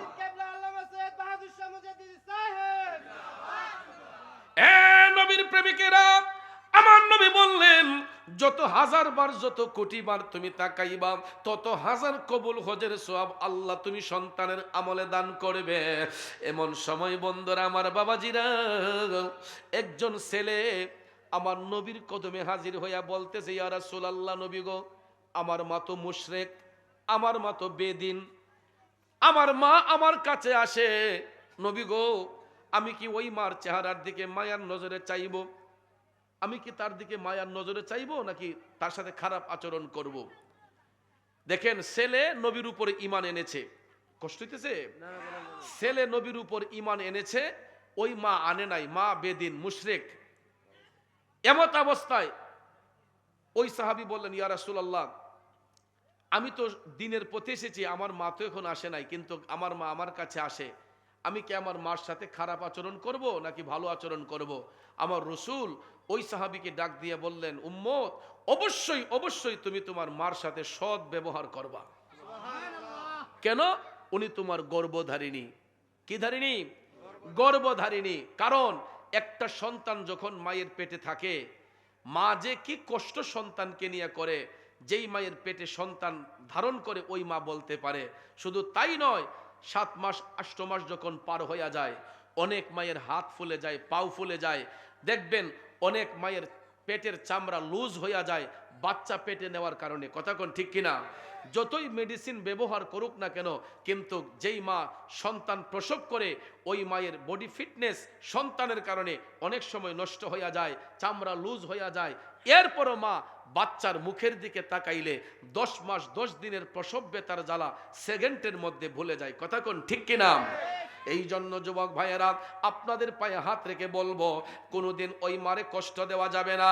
ওয়াইসাল কারণে মার সেবা করার তাগিদ আমার নবী বলেছেন, পাগলা তুমি আসার দরকার নাই, তুমি তোমার মায়ের সেবা করো, আমি রসুল আয়েশা তোমার দেখা দেয়া যাইম। তাইলে বাজান, আমরা সোমবাজারের ভাইরা যদি মার সেবা করে, মায়ের গোলামি করে, আমরা নবীর দেখা পাইতে পারি কি পারি না? তাইলে আজকের পর থেকে ওয়াদা করে যাব, যদি কেউ ওই মাহফিল সার্থক হবে তখন, যদি আমরা আজকে অতীতে মা বাবারে কেউ কষ্ট দিয়ে থাকি, আজকের মাহফিল শেষ করে গিয়ে বাবার পায়ে মাপ চাবেন, মায়ের পায়ে ধরে মাপ চাইবেন যে, আব্বা, আমি চৌধুরী সাহেবের আলোচনা শুনছি, হুজুর বলছে তোমার পায়ে মাপ চাওয়ার জন্য, তোমার পায়ে মাপ চাওয়ার জন্য আম্মা। দেখবেন আমি পাপি জবানে বললাম, আপনার বাবার চোখের পানি ঝরঝর করে পড়বে, মায়ের চোখের পানি ঝরঝর করে পইরা আপনারে জরাইয়া ধইরা দেখবেন, আদর সোহাগ দিয়ে কইব, ভূত যা সুন্দরিয়া চলিস। মা বাপ কোনোদিন সন্তানের উপর রেগে থাকে না, মা বাপ সবসময় সন্তানের মঙ্গল কামনা করে। এই জন্য ভাইয়ের আমার, যুগে যুগে যত সাহাবা হয়েছেন, তবে ইন হয়েছেন, তবে তাবিন হয়েছেন, আইম্মায়ে মুজতাহিদিন, খোলাফায়ে রাশিদিন, ওলি, আবদাল, গাউস, কুতুব, অদ্যাবধি পর্যন্ত যারা হচ্ছেন, একমাত্র মায়ের সেবার মাধ্যমে। ঠিক কিনা কম? 4টা জিনিস সবসময় খেয়ালে রাখবেন: স্রষ্টার ইবাদত, নবীজির মহব্বত, মাতা পিতার খেদমত, ওলি আল্লাহর সোহবত। এই 4টা জিনিস সবসময় ধ্যানে খেয়ালে রাখবেন। ইবাদত করব কার? অন্তরে মহব্বত রাখবো নবীজির, খেদমত করব ইচ্ছে মতো মা বাবার, আর টাচে থাকবো, সোহবতে থাকবো পীর মুর্শিদের, ওলি আল্লাহর। ঠিক কিনা কম? এই জন্য দেখবেন আমাদের দেশে আবার কিছু কিছু অজ্ঞ মানুষ আছে, মূর্খ মানুষ আছে, কয় আমার মা বাপ যদ্দিন আছে চলবো, আর হিসাব ধরতাম না। কয় মা বাপ হতে বড় পীর, কয় কি কয় না, যার পীর ধরন লাগতো না, আমার মা বাপ হতে আছে। শুনেন, এগুলা অজ্ঞ লোকের কথা, জ্ঞানী লোকের কথা না। কারণ মা বাবা হচ্ছে সন্তানের জন্মগত পীর, অভিভাবক। পীর মানে কি? অভিভাবক, যে আমাকে গাইডনেস করে। মা বাবার সাথে পৃথিবীর কারো কোনো তুলনা হয় না। ঠিক না বেঠিক? তুলনা আছে? এই জন্য আল্লাহ তাআলা সূরা বনী ইসরাঈলের 23 নম্বর আয়াতে পাকে বলেছেন, ওয়াকাদা রাব্বুকা আল্লা তা'বুদু ইল্লা ইয়াহু ওয়া বিল ওয়ালিদাইনি ইহসানা। আল্লাহ বলছেন তোমরা আমি ব্যতীত কারো ইবাদত করো না, পিতা এবং মাতার সাথে উত্তম ব্যবহার করো। এখন এই দুইটা কথা একসাথে আসলো কেন? প্রথমে আল্লাহ বলেছেন আমার ইবাদতের সাথে কাউকে শরীক করো না, এরপরে বলেছেন ওয়াবিল ওয়ালিদাইনি ইহসানা, পিতা মাতার সাথে সদ্ব্যবহার করো। কারণ হলো আল্লাহর সাথে যেমন কোনো অংশীদারিত্ব নাই, মা বাবার সাথে একটা সন্তানের কাছে ঊর্ধ্ব মর্যাদার অধিকারী আর কেউ নাই। মা বাবার মতো ঊর্ধ্ব মর্যাদার অধিকারী আর কেউ নাই। মা বাবার সাথে কারো তুলনা হয় না। এই জন্য তারা হচ্ছেন আমাদের জিসমানি পিতা। আমাদের কি? জিসমানি পিতা। একটা হলো রুহানি পিতা, একটা জিসমানি পিতা। জিসমানি পিতা হলেন আমাদের মা বাবা, যার ঔরসে আমাদের জন্ম হয়, যেই মায়ের গর্ভ থেকে আমরা ভূমিষ্ঠ হই, আমরা আমৃত্যু তাদের কাছে ঋণী। ঠিক না বেঠিক? আমৃত্যু তাদের কাছে আমরা ঋণী। এটার জাযা কেউ দিতে পারবে না। কিন্তু আমাদের দেশের অনেক মা বাবারা অজ্ঞ কোরআন হাদিস সম্পর্কে। যেমন এমনও বাবা আছে নিজে কোরআন শরীফ পড়তে পারে না, হাদিস শরীফ পড়তে পারে না, আমাদেরকে পড়াইবে কি? নিজেই জানে না আমাদেরকে শিক্ষা দিবে কি? এই জন্য মা বাবার অনুমতি নিয়া একজন হক্কানি পীর ও মুর্শিদের সোহবতে গিয়া আমরা ইহকাল পরকাল শিখাই এবং জানার জন্য একজন রুহানি অভিভাবক, রুহানি পিতা যিনি হচ্ছেন পীর ও মুর্শিদ, আমরা ওই রুহানি অভিভাবকের কাছে গিয়া আমরা ইচ্ছে মতো আমাদের ঈমান আমলকে শুদ্ধ করে, মাতা পিতার খেদমত করে, নবীজির মহব্বত অন্তরে ধারণ করে ইচ্ছে মতো মৌলা পাকের ইবাদত করব। ঠিক না ঠিক? তো এই জন্য পীর মুর্শিদ কি কেউ রে বলছে কোনোদিন যে তুমি নামাজ পড়ো না? এই কথা বলছে? কোনো হক্কানি পীর কখনো তার ভক্তকে এই পরামর্শ দিবে না। তো ভাইয়ের আমার, যেহেতু আপনাদের আগামীকালকেও মাহফিল আছে, তো এই জন্য আজকে মাহফিল আর বেশি দীর্ঘায়িত করা হবে না। আমার আলোচনা 2 ঘন্টার ভিতরেই আমি শেষ করে ফেলবো। যদিও আরেকটু বেশি করার ইচ্ছে ছিল, কিন্তু শ্রোতার উপস্থিতি কম। কারণ আপনারা অনেকেই এসেছেন, অনেকেই আসতে পারেন নাই। ঠান্ডাটাও 3 দিন ধরে একটু বেশি, এই জন্য হয়তো ঠান্ডাকে উপেক্ষা করে অনেকে আসেন নাই। তো যাক, আলহামদুলিল্লাহ, আগামীকালকে কেউ বাদ থাকবেন না, সবাই মাহফিলে আসবেন। আর আমরা এই মুহূর্তে নবীকে সালাম দিয়ে আমরা একটু জিকির করব। ঠিক আছে ইনশাল্লাহ? জিকির করে মোনাজাত দেব। আর পিসা হুজুর শরীর অসুস্থ থাকার কারণে আজকে স্টেজে আসবেন না, আগামীকাল ইনশাল্লাহ হুজুর সদারত করবেন, আপনাদের সবাইকে নিয়ে মোনাজাত করবেন। সবাই বলেন আমিন। আল্লাহ পাক হুজুর কেবলার হায়াত ইলমের দরজাত বুলন্দ করুক, সকলে বলেন আমিন। বর্তমানে বাংলাদেশে অনেক পীর মাশায়েখ আছেন, কিন্তু ভাইয়ের আমার, আমরা এমন এক মুর্শিদের পিছনে হাঁটতেছি যিনি খানকার পীর, রাজপথের বীর। যিনি খানকার পীর, রাজপথের বীর। কারণ ভাইয়ের আমার, বন্ধুরা আমার, অনেকে কয় যে হালে খানকাত বসে তসবি টিপলে ইসলামের খেদমত হয়ে যাবে না, রাজপথে থাকতে হবে। কারণ ইসলাম কায়েম হওয়ার পর থেকে ইসলামী নেতৃত্ব দিয়েছেন সাহাবায়ে কেরাম। কথা কোন ঠিক না বেঠিক? হযরত উমর রাদিয়াল্লাহু তাআলা রাষ্ট্রনায়ক ছিলেন, আবু বকর সিদ্দিক রাষ্ট্র পরিচালনা করছেন, মাওলা আলী রাষ্ট্র পরিচালনা করছেন, উসমান জুন নুরাইন রাষ্ট্র পরিচালনা করছেন। এই রকম ভাবে ভাইয়ার আমার, স্টেপ বাই স্টেপ আস্তে আস্তে এখনো কিন্তু নেতৃত্ব মুসলমানরাই দেওয়ার কথা ছিল, কিন্তু ভাগ্যক্রমে যদিও আমাদের মধ্যে কিছু কিছু মুসলমানরা নেতৃত্ব দিচ্ছেন, অনেক সময় দেখা যায় এরা নীতি হারাইয়া ফেলে, না জানার কারণে, কোরআন হাদিস না বোঝার কারণে এরা নীতির বাহিরে চলে যায়। কিন্তু এই মুহূর্তে যদি ইসলামী শাসনতন্ত্র আসে, ইসলামিক ফ্রন্ট বাংলাদেশ যদি সংসদে যেতে পারে, ইসলামিক ফ্রন্ট বাংলাদেশের ব্যানারে যদি আমরা আসি, তাহলে ভাইয়ার আমার, অবশ্যই নবীর দিন কায়েম হবে। আল্লাহ রসুলের যেই আদর্শ, রেসালতের আদর্শ বাস্তবায়ন করার লক্ষ্যেই ইসলামিক ফ্রন্ট বাংলাদেশের মান্যবর চেয়ারম্যান, আজকের যিনি সদরে মুকাররম আল্লামা সৈয়দ বাহাদুর শাহ মুজাদ্দিদি, নাম যেমন বাহাদুর, কামেও বাহাদুর। নাম যেমন বাহাদুর, কামেও বাহাদুর। কথা কোন ঠিক না ঠিক? আল্লামা আবেদ শাহ আল মাদানী রহমাতুল্লাহ আলাইহির বংশের চেরাগ। কারণ আউলাদুর রসুল যিনি মদিনা শরীফ থেকে বাংলার জমিনে সফরের উদ্দেশ্যে এসেছিলেন, এসে ইসলামের খেদমত করতে গিয়া বাংলাদেশের মধ্যে রয়ে গেছেন। কথা কোন ঠিক না ঠিক? সৈয়দ আবেদ শাহ আল মাদানী এলেমের জাহাজ ছিলেন। কি ছিলেন? এলেমের জাহাজ ছিলেন। কারণ বাংলাদেশে এমন কোন আলেম নাই, হক্কানি আলেম যারা, যে আল্লামা সৈয়দ আবেদ শাহ আল মাদানী রহমাতুল্লাহ আলাইহির নামটা শুনলে হিসাব না করে যাইতে। নামটা শুনলে অনেকের গায়ে রুম দাঁড়ায় যায়। ঠিক না ঠিক? কারণ এলেমের জাহাজ ছিলেন। এই যোগ্য পিতার ঔরসে যোগ্য সন্তানের জন্ম হয়েছে, যিনি হচ্ছেন বর্তমানে খানকার পীর রাজপথের বীর আল্লামা বাহাদুর সৈয়দ বাহাদুর শাহ মুজাদ্দিদি আল আবিদি মাদ্দাজিল্লাহুল আলী, যিনি সারা বাংলাদেশের 64টা জেলায় সুন্নিয়তের পতাকা উড়িয়ে ওনার নেতৃত্বে সবাইকে ঐক্যবদ্ধ করে চল তরি টেনে নিও বাইয়া দয়াল মুর্শিদ, শুনছি তুমি ভব পারের নাইয়া। আমারও চল তরি টেনে নিও বাইয়া বাহাদুর বাবায়ো, শুনছি তুমি ভব পারের নাইয়া। ও মুর্শিদ ভরব ধরে কারাগারে, আশা ভরসা দিয়া মোরে এ সংসারে দিয়াছ পাঠাইয়া। ভবসাগর তুফান ভারী, কখন জানি ডুইবা মরি, তুমি রঙ্গ দেখো আড়ালে থাকিয়া বাহাদুর বাবায়ো, শুনছে তুমি ভব পারের নাইয়া। আমারও চল তরি টেনে নিও বাইয়া আবেদ সমাদানিও, শুনছে তুমি ভব পারের নাইয়া। ও মুর্শিদ বুকের ভেতর দুঃখের আগুন, জল না দিলে বাড়ে দ্বিগুণ, মনের বেদন কেমনে থাকি সইয়া। মুর্শিদ বুকের ভেতর দুঃখের আগুন, জল না দিলে বাড়ে দ্বিগুণ, মনের বেদন কেমনে থাকি সইয়া।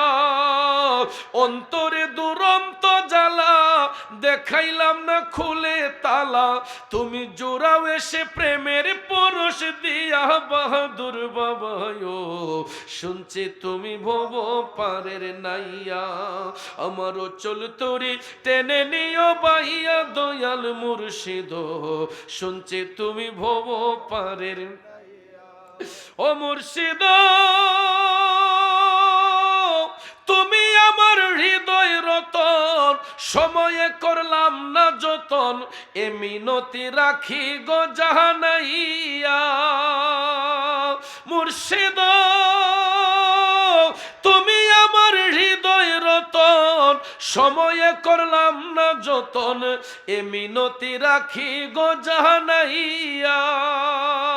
শেখ ভানু কান্দিয়া বলি আমারও প্রাণ যাবার কালে, অধম কাঙ্গালে বলে আমারও প্রাণ যাবার কালে, আমার প্রাণ যেন যায় আবেদ শাহ নাম লইয়া দয়াল মুর্শিদ, শুনছি তুমি ভব পারের নাইয়া।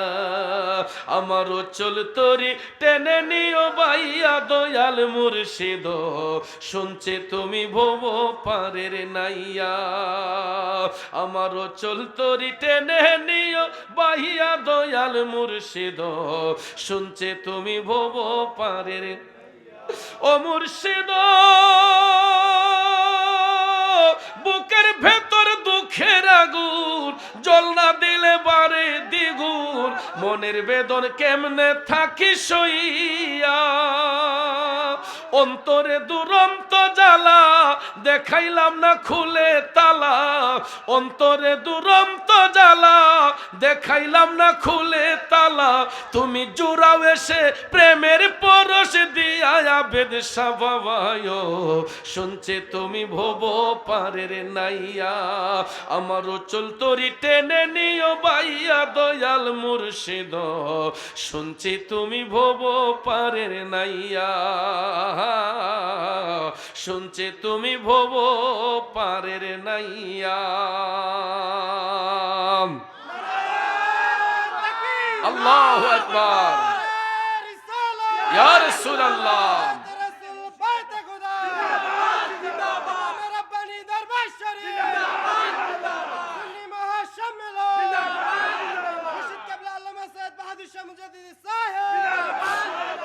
ওরে আমি তোমার করব সেবায়, আমার ঘরে আইলে বড় লজ্জা পাইব বাহাদুর শাহ, আপনারে না পাইলে। ও মুর্শিদ আমি তোমার করব সেবায়, আমার ঘরে আইলে বড় লজ্জা পাইব রে দয়াল, তোমারে না পাইলে। মন মজেছে তোমার চরণে আবেদ শাহ, আমি তোমায় ভালো রে বাসি, সকলে জানে। মন মজেছে আবেদ শাহর চরণে,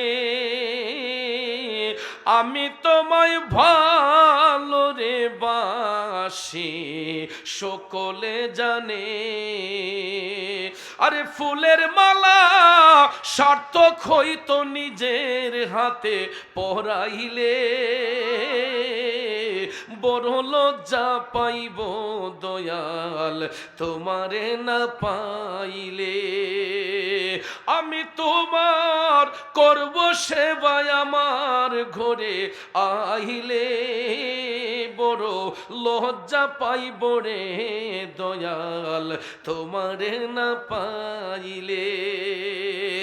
জীবন যৌবন তোমায় করব দান, হৃদয়ের ধন রে মুর্শিদ পরাণের পরাণ। জীবন যৌবন তোমায় করব দান, হৃদয়ের ধন রে আবেদ শাহ, আপনি পরাণের পরাণ।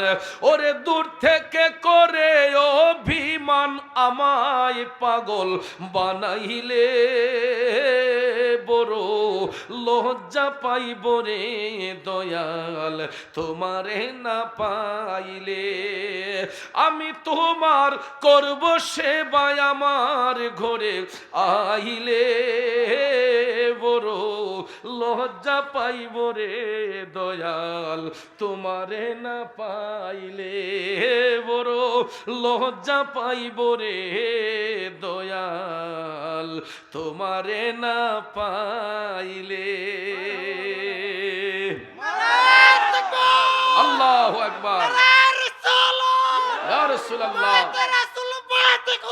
জিন্দাবাদ জিন্দাবাদ জিন্দাবাদ জিন্দাবাদ। আল মাদানী আবেদ শাহ আল মাদানী আব্দুল্লাহ বাহাদুর শাহ।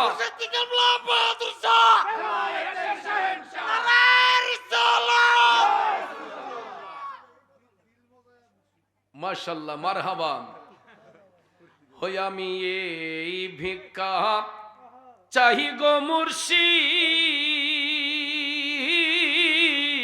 আমি এই ভিক্ষা চাই, তোমার প্রেমাগুনে আমায় পুইরা করো ছাই। আবেদ শাহ এই ভিক্ষা চাই, তোমার প্রেমাগুনে আমায় পুইরা করো ছাই। ছাই করিয়া প্রেম সাগরে দিবাইনি ভাষাই, ও দয়াল দিবাইনি ভাষাই। ওরে প্রেম সাগরে ডুবলে পরে দয়াল, প্রেম সাগরে ডুবলে পরে যাতে জাত মিশাই গো মুর্শিদ এই ভিক্ষা চাই, তোমার প্রেমাগুনে আমায় পুইরা করো ছাই। যাক আরেকবার এলে শোনাই মনে। কারণ একদিন আর সব কিছু বইলে লাভ নাই। আমার ভাইয়েরা একটা আবদার করছিল। জি, হই আমার মন মজাইয়া রে, দিল মজাইয়া মুর্শিদ নিজের দেশে যা। আমার মন মজাইয়া রে, দিল মজাইয়া মুর্শিদ নিজের দেশে যা। ও মুর্শিদ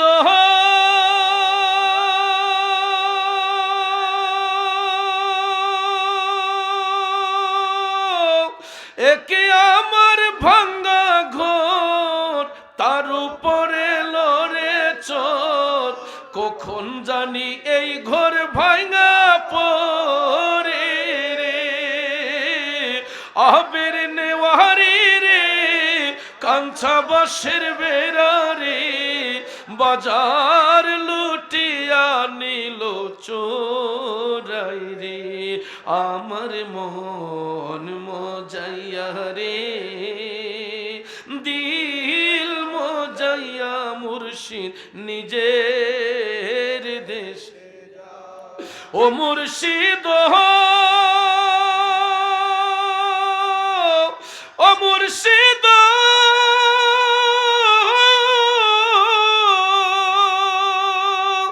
একে আমার ভাঙ্গা নাও, তার উপরে তুফান বাও, পলকে পলকে উঠে পানি রে।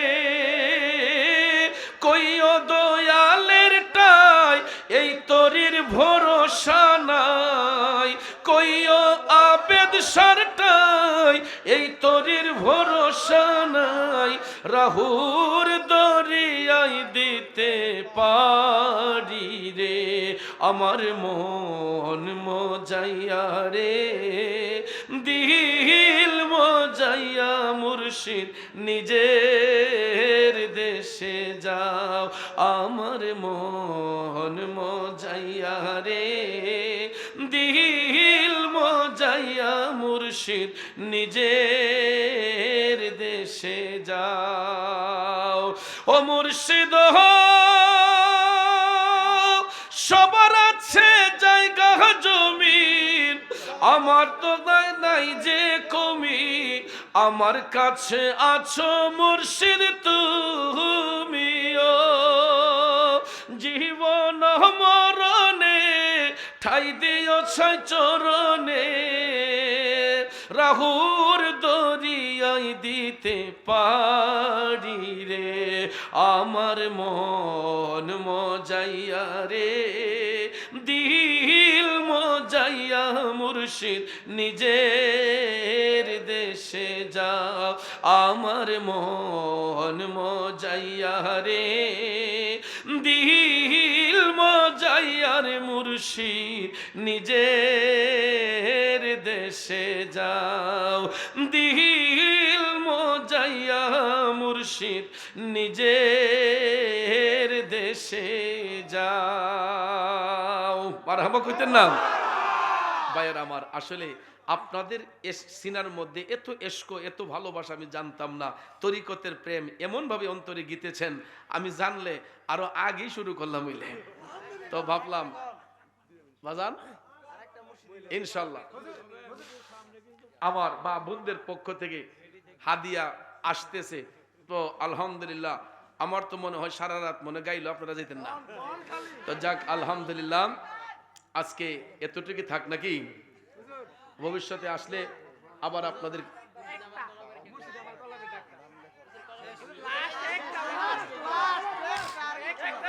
ওরে মুর্শিদ আমার কলবের ডাক্তার আছে প্রমাণ তার।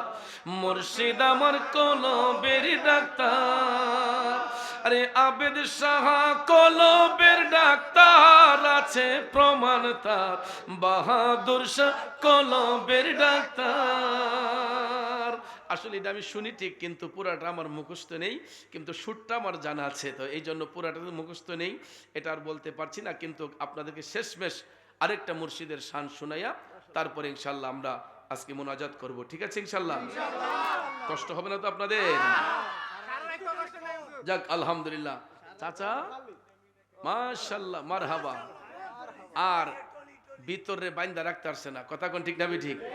চাচা বইয়া রইছিল, পরে ভিতর বানতে পারছে না, কয় বাপ যেটি লুইছি দুই হুজুরে দেয়া যায়। আলহামদুলিল্লাহ কম।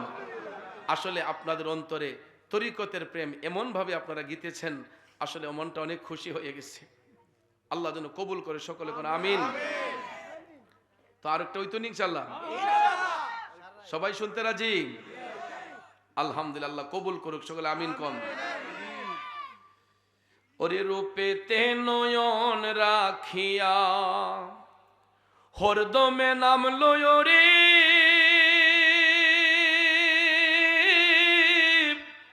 হায় রে আমার মুর্শিদ মন পাখি, ও মন পাখি রে,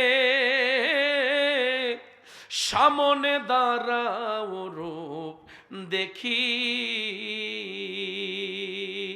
রূপেতে নয়ন রাখিয়া হরদমে নাম লয় রে, হায় রে আমার আবেদ শাবন পাখি, ও মন পাখি রে, সাবনে দাঁড়াও রূপ দেখি, কালাই করুন কালার খেলা আমায় দূরে রাখি, প্রেমের বিলাসে আমার ঝরে দুইটা আখি রে, হায় রে আমার মুর্শিদ মন পাখি, মন পাখি রে, সামনে দাঁড়াও রূপ দেখি, মন পাখি রে, সামনে দাঁড়াও রূপ দেখি, ওরে শামকালিয়া কালা নয় রে, উজ্জ্বল সাদা দেখি, হাতের কাছে রাইখায় আমায় করুন লুকালুকি রে, হায় রে আমার মুর্শিদ মন পাখি, মন পাখি রে, সামনে দাঁড়াও রূপ দেখি,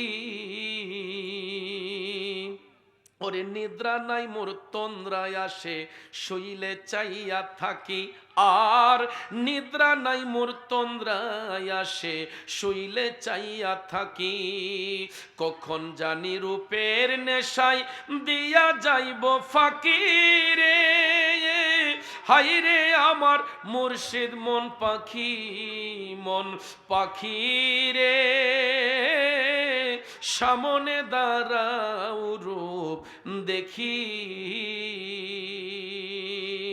ওরে নৃত্যই লীলা করুন কালায় সঙ্গে অস্ত্র সখী, সেকেন্ড সাই কোন রূপের নেশায় নিত্য দামে থাকি রে, হায় রে আমার মুর্শিদ মন পাখি, ও মন পাখি রে, সামনে দাঁড়াও রূপ দেখি,